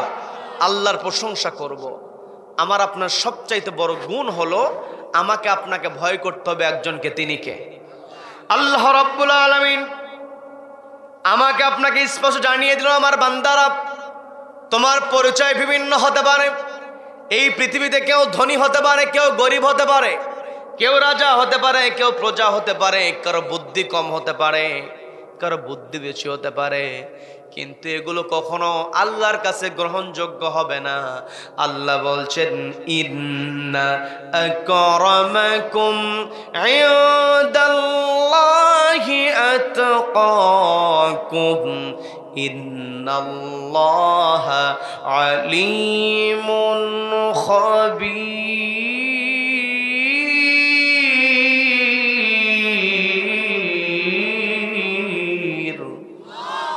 আল্লাহ বলছেন ইন্না আকরামাকুম, তোমাদের মধ্যে তারাই সম্মানিত আমার কাছে, আতকাকুম, যাদের তাকওয়া যত বেশি, আল্লাহর ভয় যত বেশি। কি কথা বলেন? সামনে আমাদের মাস আসছে, তাকওয়ার মাস, রমজান মাস। রমজান মাসের সঙ্গে তাকওয়া শব্দের একটা ওতপ্রোত সম্পর্ক আছে। কি কথা বলেন? আল্লাহ বলছেন লাআল্লাকুম তাত্তাকুন, যাতে করে তোমরা তাকওয়াবান হতে পারো, আমাকে ভয় করতে পারো। আমি আপনি, আমার আপনার তাকওয়ার ব্যাপারে ধারণাটা ঠিক মতো নাই। তাকওয়া আমাকে আপনাকে বুঝতে হবে। আমি আপনি তাকওয়ার মানেটা হলো আল্লাহ যেই অর্ডার দিয়েছেন সেই অর্ডার মেনে চলা, আল্লাহ যেটাকে নিষেধ করেছেন সেই নিষেধ থেকে বেঁচে থাকা, এটা হচ্ছে তাকওয়া। কি কথা বলেন, কি কথা বলেন? তাকওয়ার মানে আমি আপনি লম্বা সময় দাঁড়িয়ে নামাজ পড়লাম, নামাজ শেষ করে গিয়ে রমজান মাস যত সুযোগ, অন্য সময় বুটের দাম যদি হয় 80 টাকা কেজি, রমজান মাসে অটোমেটিক সেটা 100 টাকা। সিন্ডিকেট আছে না নাই? আছে না নাই? দেখবেন ব্যবসায়ী রমজানে ইফতার করালে সব, এই জন্য ব্যবসায়ী সিন্ডিকেট করে যে টাকা ইনকাম করে, সে চিন্তা করে সিন্ডিকেট করে যেহেতু অন্যায় করেছি কিছু মানুষকে ইফতার করায় দেই, আমি হয়তো এই জন্য পার পেয়ে যাবো, এমন চিন্তার লোক আছে না নাই? আছে না নাই? তার মানে আমি আপনি তাকওয়াবান মানে আমার আপনার তাকওয়া বুঝতে হবে। তাকওয়া বুঝতে পারি না, যার কারণে আজকে আমার আপনার মর্যাদা আমি আপনি বুঝি না। কথা বলেন, কি কথা বলেন? তাকওয়া মানে রমজান মাসে আমি আপনি আমার আপনার আমল কেমন হবে জানার দরকার আছে না নাই? আছে না নাই? রমজান মাসে আমার আপনার 1 নম্বরে যে আমলটা হবে, বেশি বেশি আমি আপনি ক্ষমা চাইবো কার কাছে? সবাইকে বলতো ক্ষমা চাইতে হবে কার কাছে? আমার আপনার নবী, যেই নবীর অবস্থান আল্লাহর পরে যার অবস্থান, কি কথা বলেন? সেই নবীও পর্যন্ত দিনে 70 বার বেশি, 70 মাররা, নবীজি 70 বারের বেশি আল্লাহর কাছে ক্ষমা চেয়েছেন। আর আমি আপনি আল্লাহর কাছে ইস্তেগফার করি না। কি কথা বলেন, কি কথা বলেন? এই রমজান মাসে আমার আপনার রমজান মাসটা আল্লাহ দিয়েছেন, নবীজি কখনো ধ্বংস কামনা করেন নাই। কিন্তু যখন নবীজির কানে এসে জিবরিল আমিন বলল কেউ রমজান পেল কিন্তু গুনাহ ধরাতে পারলো না, তার ধ্বংস হোক, নবীজি বললেন আমিন, বলেন নাউযুবিল্লাহ। তার মানে রমজান পাওয়ার পরে যদি গুনাহ ধরাতে না পারি, তাহলে এই রমজান পাওয়া না পাওয়ার সমান। কি কথা বলেন, কথা বলেন? এই যে রমজান মাসে আমি আপনি বেশি বেশি কি করব? আল্লাহর কাছে ইস্তেগফার পাঠ করব। পর্দালের মা বোনেরা একটু বোঝার চেষ্টা করেন, রমজান মাসে বেশি বেশি আমরা জিকির করব কার নামে? কার নামে? আমার পর্দালের মা বোনেরা সারাদিন কাজ করবেন, যখন যেমন করবেন, আপনি কাজ করছেন, তরকারি করছেন, সেখানে আপনি সুবহানাল্লাহ আলহামদুলিল্লাহ জিকির করেন। একবার সুবহানাল্লাহ পড়লে অন্য মাসের তুলনায় 70 গুণ বেশি সব। কি কথা বলেন, কি কথা বলেন? এই জন্য যখন যেখানে সুযোগ পাবো রমজান মাসে আমাদের আমলের পাল্লাটা ভারী করার চেষ্টা করতে হবে। কি কথা বলেন? আপনি দোকানদারি করছেন, করেন, সমস্যা নাই। আপনি অফিসে বসে আছেন, আপনার কাজের ফাঁকে ফাঁকে যখনই আপনি সুযোগ পান সেখানেই স্মরণ করতে হবে কাকে? জিকির করতে হবে কার? সম্মান দিইনি ভাইরা, আমরা বেশি রাত করব না, অনেকেই চলে যাচ্ছেন, একটু ঠান্ডা তুলনামূলক। এর পূর্বে এই যে আমরা একটা ঘটনাও দাঁড় করিয়েছি, কেমন করে শাহজাদার কি ঘটনা ঘটলো সেটা আমরা শুনবো। এর পূর্বে সবার আগে একটু জানতে চাইতো, এই যে মাহফিল, আমি তো এখানে বুঝতেছি না মাহফিলকে এটা মসজিদের উপলক্ষে নাকি এমনি মাহফিল জালসা কমিটি? এটা হ্যাঁ যুব সমাজের, এগুলো কোনো কিছু লেখা নাই এখানে পোস্টারের মধ্যে, আমি লিখে বুঝতে পারতেছি না। আচ্ছা এখানে, আচ্ছা আব্দুল ওয়াহাব প্রামাণিক আপনি না? আচ্ছা আচ্ছা ঠিক আছে, আমার মুরব্বী এখানে বসে আছেন। আচ্ছা বয়স হয়ে গেছে অনেক, সবাইকে আল্লাহ কবুল করেন, বলে না আমিন, বলে না আমিন। আমি একটু একজনকে চাচ্ছিলাম সবার আগে যে হুজুর আপনার হাতে আমি এই মাহফিল বাস্তবায়নের জন্য যুব সমাজের উদ্দেশ্যে, যুব সমাজ যে সুন্দর আয়োজন করেছে, এটা কততম বার্ষিকী সেটাও তো লেখা নেই। আচ্ছা যেটাই হোক, এই যুব সমাজ সুন্দর আয়োজন করেছে, তা আপনারা খুশি না বেজার? সবাই বলেন খুশি না বেজার? খুশি। তাহলে প্রত্যেক বছর আজকে 23তম বার্ষিকী, এটা আবার হোক, এটা আমরা চাই কি চাই না? চাই কি চাই না? আল্লাহ যে আমাকে আপনাকে বলেছেন তুজাহিদুনা ফি সাবিলিল্লাহ বিআমওয়ালিকুম ওয়া আনফুসিকুম যালিকুম খায়রুল লাকুম ইন কুনতুম তা'লামুন। আল্লাহ বলেন তোমরা সৎ কাজের আদেশ দাও। এই যে কোরআনের মাহফিল, এই মাহফিলেই তো সৎ কাজের কথাগুলো বলা হবে, ভালো কাজের কথাগুলো বলা হবে, মন্দ কাজ থেকে দূরে থাকতে হবে, সেই কথাগুলো এই মাহফিলে বলা হয়। তাহলে এটাও তো খলিফা হিসেবে আমার আপনার একটা দায়িত্ব। কি কথা বলেন, কি কথা বলেন? সৎ কাজের আদেশ দাও, অসৎ কাজের বাধা প্রদানকে, এটা আমার আপনার দায়িত্ব। তো এই মাহফিলের সুন্দর আয়োজন, এত সুন্দর আয়োজন করা হয়েছে, কত খরচ হয়েছে। একজন আমাকে বলেন তো হুজুর এই মাহফিলের জন্য আমি এত টাকা দেবো, আমি পরিমাণ বলছি না, একজন সবার আগে একটু আমাকে বলেন তো হুজুর আমি এত টাকা দিব, বলেন তো একজন দেখি, বলেন। প্রথম হন একজন আমার কাছে, বলেন। নাই? অনেকেই তো আছেন। নারে তাকবীর! কি ব্যাপার নারে তাকবীর? আমার ভাই কি নাম? হাফিজুর ভাই 100 টাকা বলেন মারহাবা। তার যেমন সামর্থ্য তাই তেমন দিবে। কি কথা বলেন? লজ্জা করার তো কিছুই নাই। আবু বকর রাদিয়াল্লাহু তাআলা আনহু, ওমর রাদিয়াল্লাহু তাআলা আনহু, আবু বকর সিদ্দিককে কখনো কি করতে পারে না, আমলের দিক দিয়ে ক্রস করতে পারে না। ওমর রাদিয়াল্লাহু তাআলা তাবুক অভিযানে মনে করলেন যেহেতু নবীজি তাবুক যুদ্ধে সম্পত্তি চেয়েছেন, তাহলে আমি তো আবু বকরের চাইতে আজকে একটু দান বেশি করতে পারবো, আজকে অন্তত ক্রস করতে পারবো। অনেক পরিমাণে তিনি নিয়ে এসেছেন। আবু বকর সিদ্দিক রাদিয়াল্লাহু তাআলা পরিমাণেও নিয়ে এসেছেন কম, কিন্তু পরিমাণে কম ছিল, কিন্তু আনুপাতিক হারে তার পরিমাণটা বেশি ছিল। কি কথা বলেন? কি কথা বলেন? দেখা যাবে যে কোনো মানুষ 1000 টাকা দান করে যে সওয়াব না পাবে, 10 টাকা দান করে তার চেয়ে বেশি সওয়াব পাবে। যে মানুষ কোটিপতি সে দান করেছে 1000 টাকা, আর যে মানুষ কিছু 1000 টাকাও দৈনিক ইনকাম করা কষ্ট, ওই মানুষ 10 টাকা দান করে, ওই কোটিপতির 1000 চাইতে ওই গরিব মানুষ যিনি 1000 টাকা কামাই করে না তার 10 টাকার দামই বেশি। কি কথা বলেন? কি কথা বলেন? এই জন্য যার যেমন সামর্থ্য একটু বলেন। যে যেখান থেকে শুনছেন এলাকার ভাই যারা দূরে আছেন আপনারাও এখানে অংশগ্রহণ করতে পারেন, পর্দার মা বোনেরা আছেন আপনারা অংশগ্রহণ করতে পারেন। আমরা সময় খুব বেশি নেব না, একটু বলেন। 500 পারেন, 1000 পারেন, 1000, 2000, 5000, যাই যা পারেন। আপনার কাছে টাকা নাই, আপনি এখানে নামটা লেখা দিতে পারেন। একটু জিকির করি, লা ইলাহা লা ইলাহা সুবহানাল্লাহ। আচ্ছা, সবাই সদস্য তো টাকা যাই দিছে, এখন কালেকশনের জন্য ব্যাগলেস।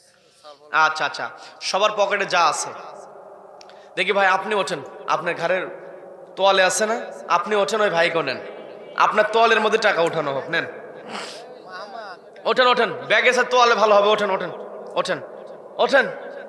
ভাইয়ের নাম কি? জামাল ভাই, নেন, দাঁড়ান, ওই ওই একজন ভাইকে, এই ভাইকে নিয়ে নেন, নেন, নিয়ে চলে দেন, যার কাছে যা আছে দিয়ে দেন। জিকির করি, লা ইলাহা সুবহানাল্লাহ আলহামদুলিল্লাহ লা ইলাহা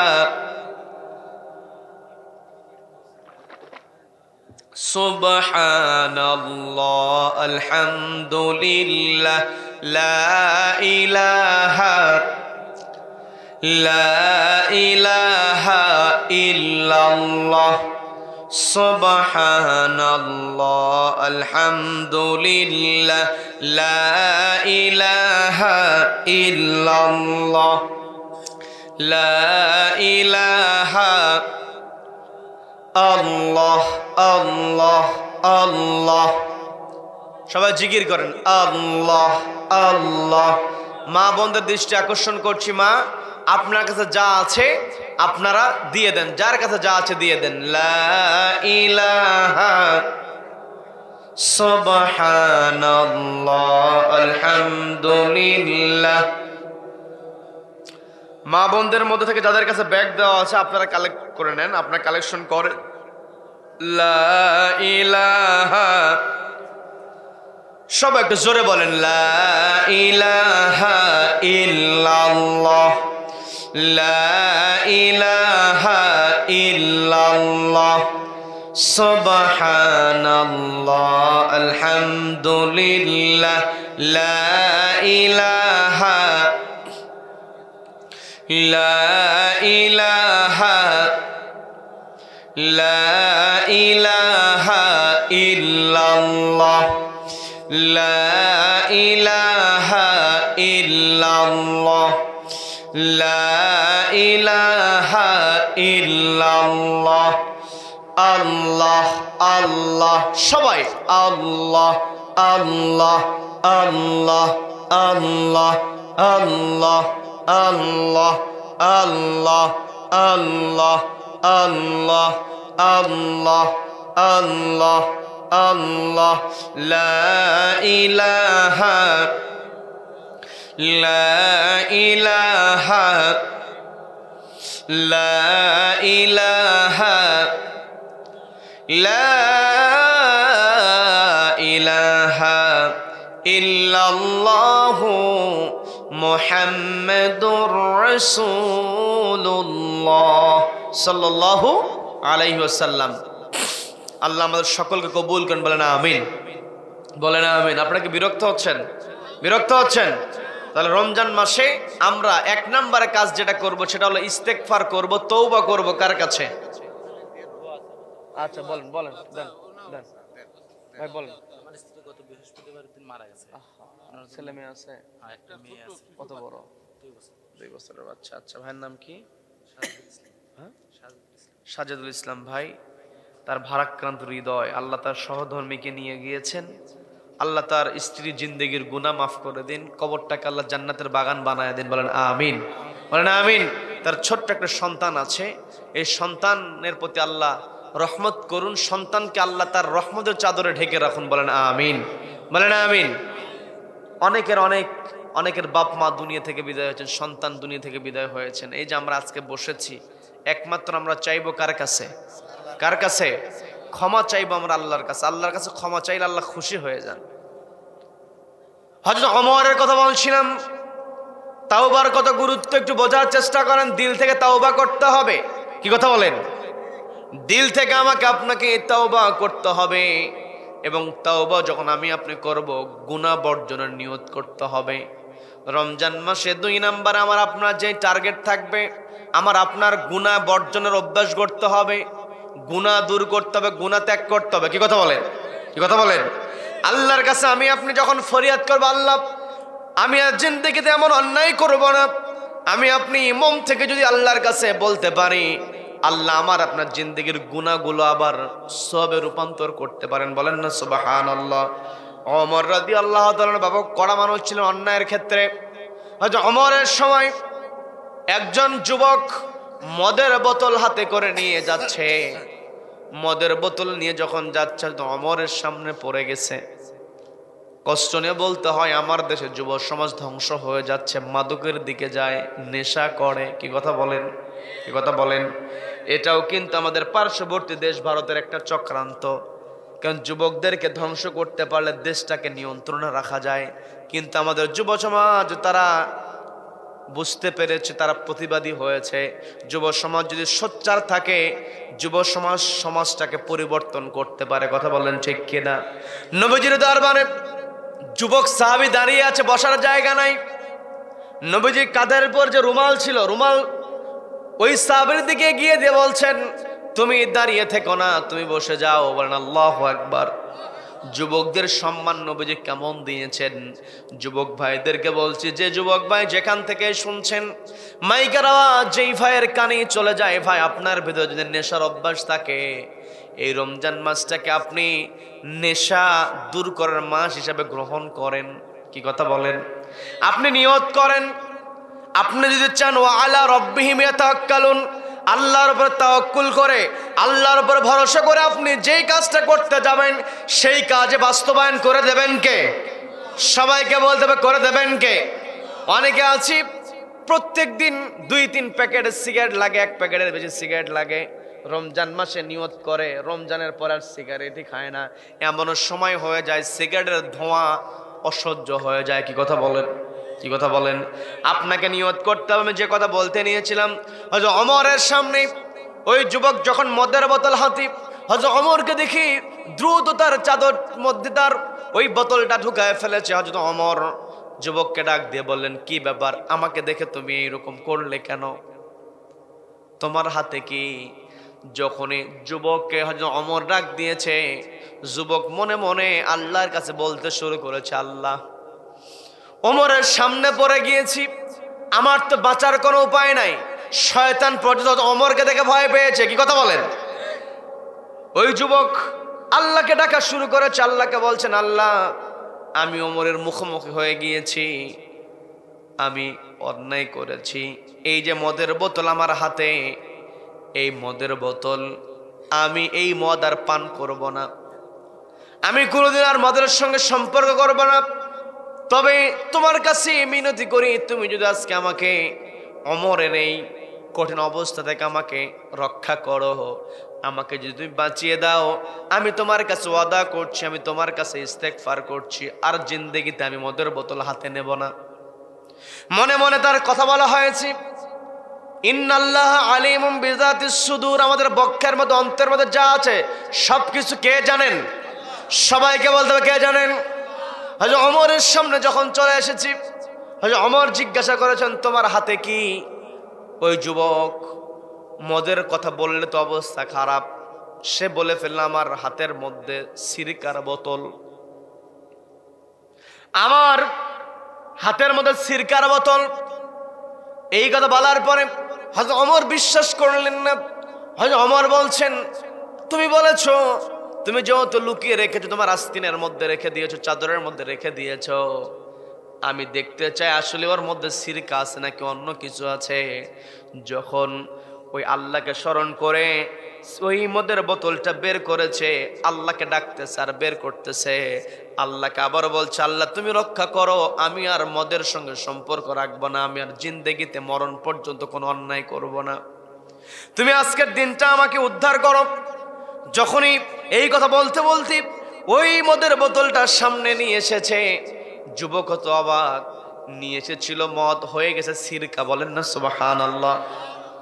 এই যে আল্লাহ তওবা কবুল করলেন, তওবা কবুল করলেন, যুবক একেবারে ভালো হয়ে গেল। যুবক মুহূর্তের মধ্যে ভালো হয়েছে। চাইতে হবে কার কাছে? সবাইকে বলো, চাইতে হবে কার কাছে? সকালবেলা সবচাইতে পাপী মানুষ, সন্ধ্যাবেলায় সবচাইতে নেককার মানুষ। বলেন না সুবহানাল্লাহ। মুসা আলাইহিস সালাতু ওয়াস সালাম তওবার কত বড় পাওয়ার দেখেন, তওবার পাওয়ারটা কত বড়। মুসা আলাইহিস সালাতু ওয়াস সালাম আল্লাহকে বলছেন, আল্লাহ সবচাইতে পাপী মানুষকে দেখতে চাই।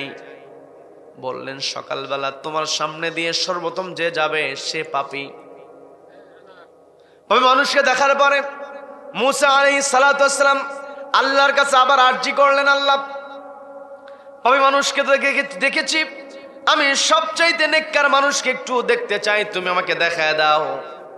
আল্লাহ বলছেন, তুমি রাস্তায় দাঁড়িয়ে থাকো, সূর্য ডোবার পরে সর্বপ্রথম তোমার সামনে দিয়ে যে অতিক্রম করবে সে সবচাইতে পাপী।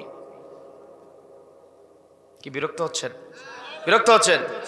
সূর্য ডুবে গিয়েছে, সন্ধ্যার পরে সর্বপ্রথম যে মানুষটা তার সামনে দিয়ে চলে গেল, হযরত ওমর অবাক হয়ে গেলেন।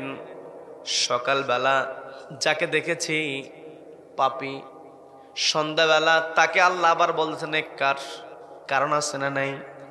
সবাইকে বলতে হবে কারণ আছে না নাই?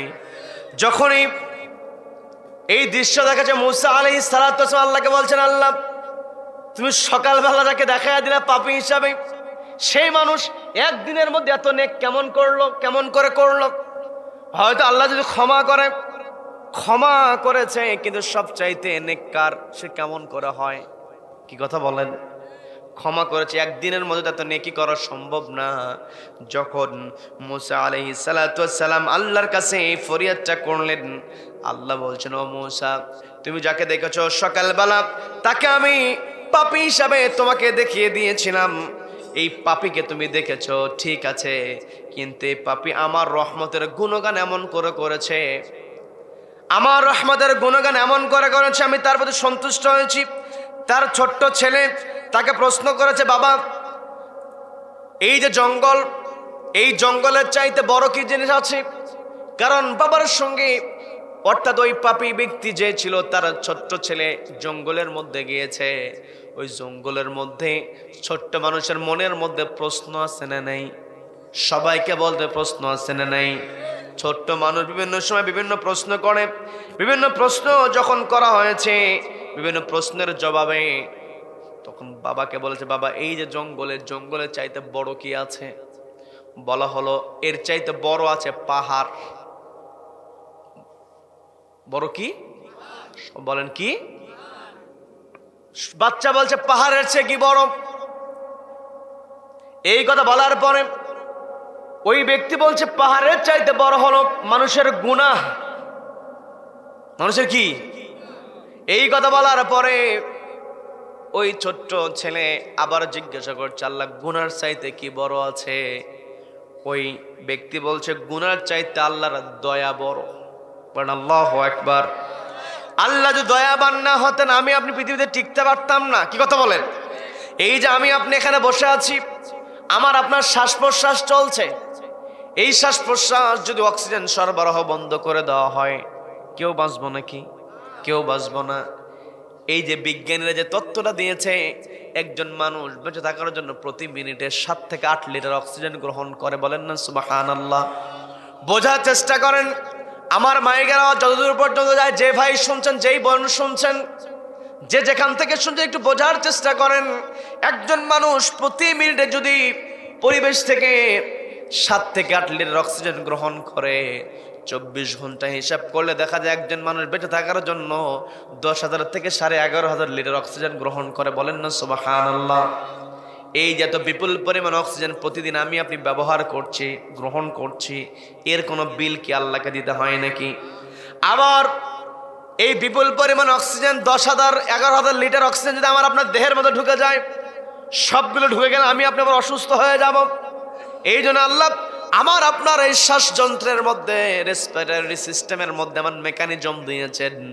এই 10-11,000 লিটার অক্সিজেন থেকে মাত্র 5 লিটার অক্সিজেন সাকনির মাধ্যমে আমার আপনার দেহের মধ্যে ঢুকে যায়। বলেন না সুবহানাল্লাহ। হার্টের মধ্যে চলে যায়, পাম্পিং হওয়ার পর আমার আপনার দেহের মধ্যে রক্তের সঙ্গে ঢুকে যায়। বলেন আল্লাহু আকবার। এই যে মেকানিজম আল্লাহ দিয়েছেন, মায়ের পেট থেকে আমি আপনি যেই দিন পড়েছি সেই দিন থেকে আজকে পর্যন্ত কত লিটার অক্সিজেন ব্যবহার করেছি, যদি কেউ বলে শুধুমাত্র অক্সিজেনের হিসাব দাও, আমি আপনি হিসাব দিতে পারবো নাকি? দিতে পারবো নাকি?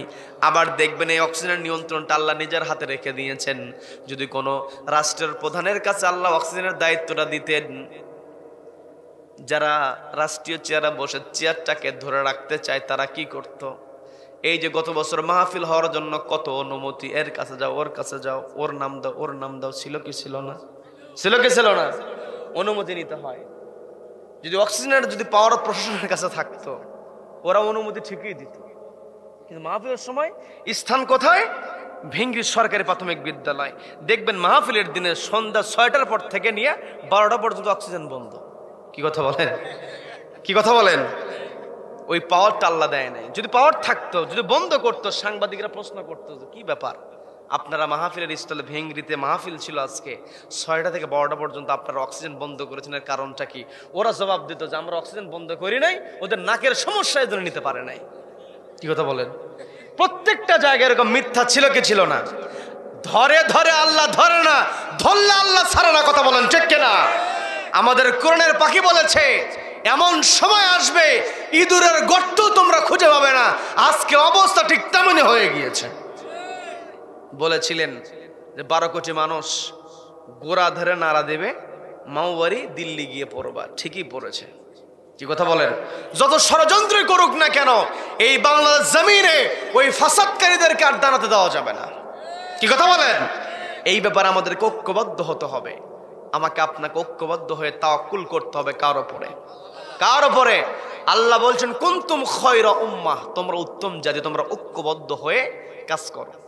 আমি আপনি ঐক্য হয়ে থাকতে হবে দেশের স্বার্থে, আল্লাহর বিধানের স্বার্থে, এই দেশের কল্যাণের স্বার্থে আমাকে আপনাকে ঐক্যবদ্ধ হতে পারে। আপনার আমার মধ্যে মতের ভিন্নতা থাকতে পারে, কিন্তু দেশের স্বার্থে, আল্লাহর বিধানের স্বার্থে সবগুলোকে এক জায়গায় করে ঐক্যবদ্ধ হয়ে চেষ্টা করতে হবে। দুনিয়াতে যদি আমি আপনি ঐক্যবদ্ধ হয়ে চেষ্টা করতে পারি, ন্যায় প্রতিষ্ঠা করতে পারি, দুনিয়াতেও শান্তি, আখিরাতেও মুক্তি। কথা বলেন ঠিক কিনা?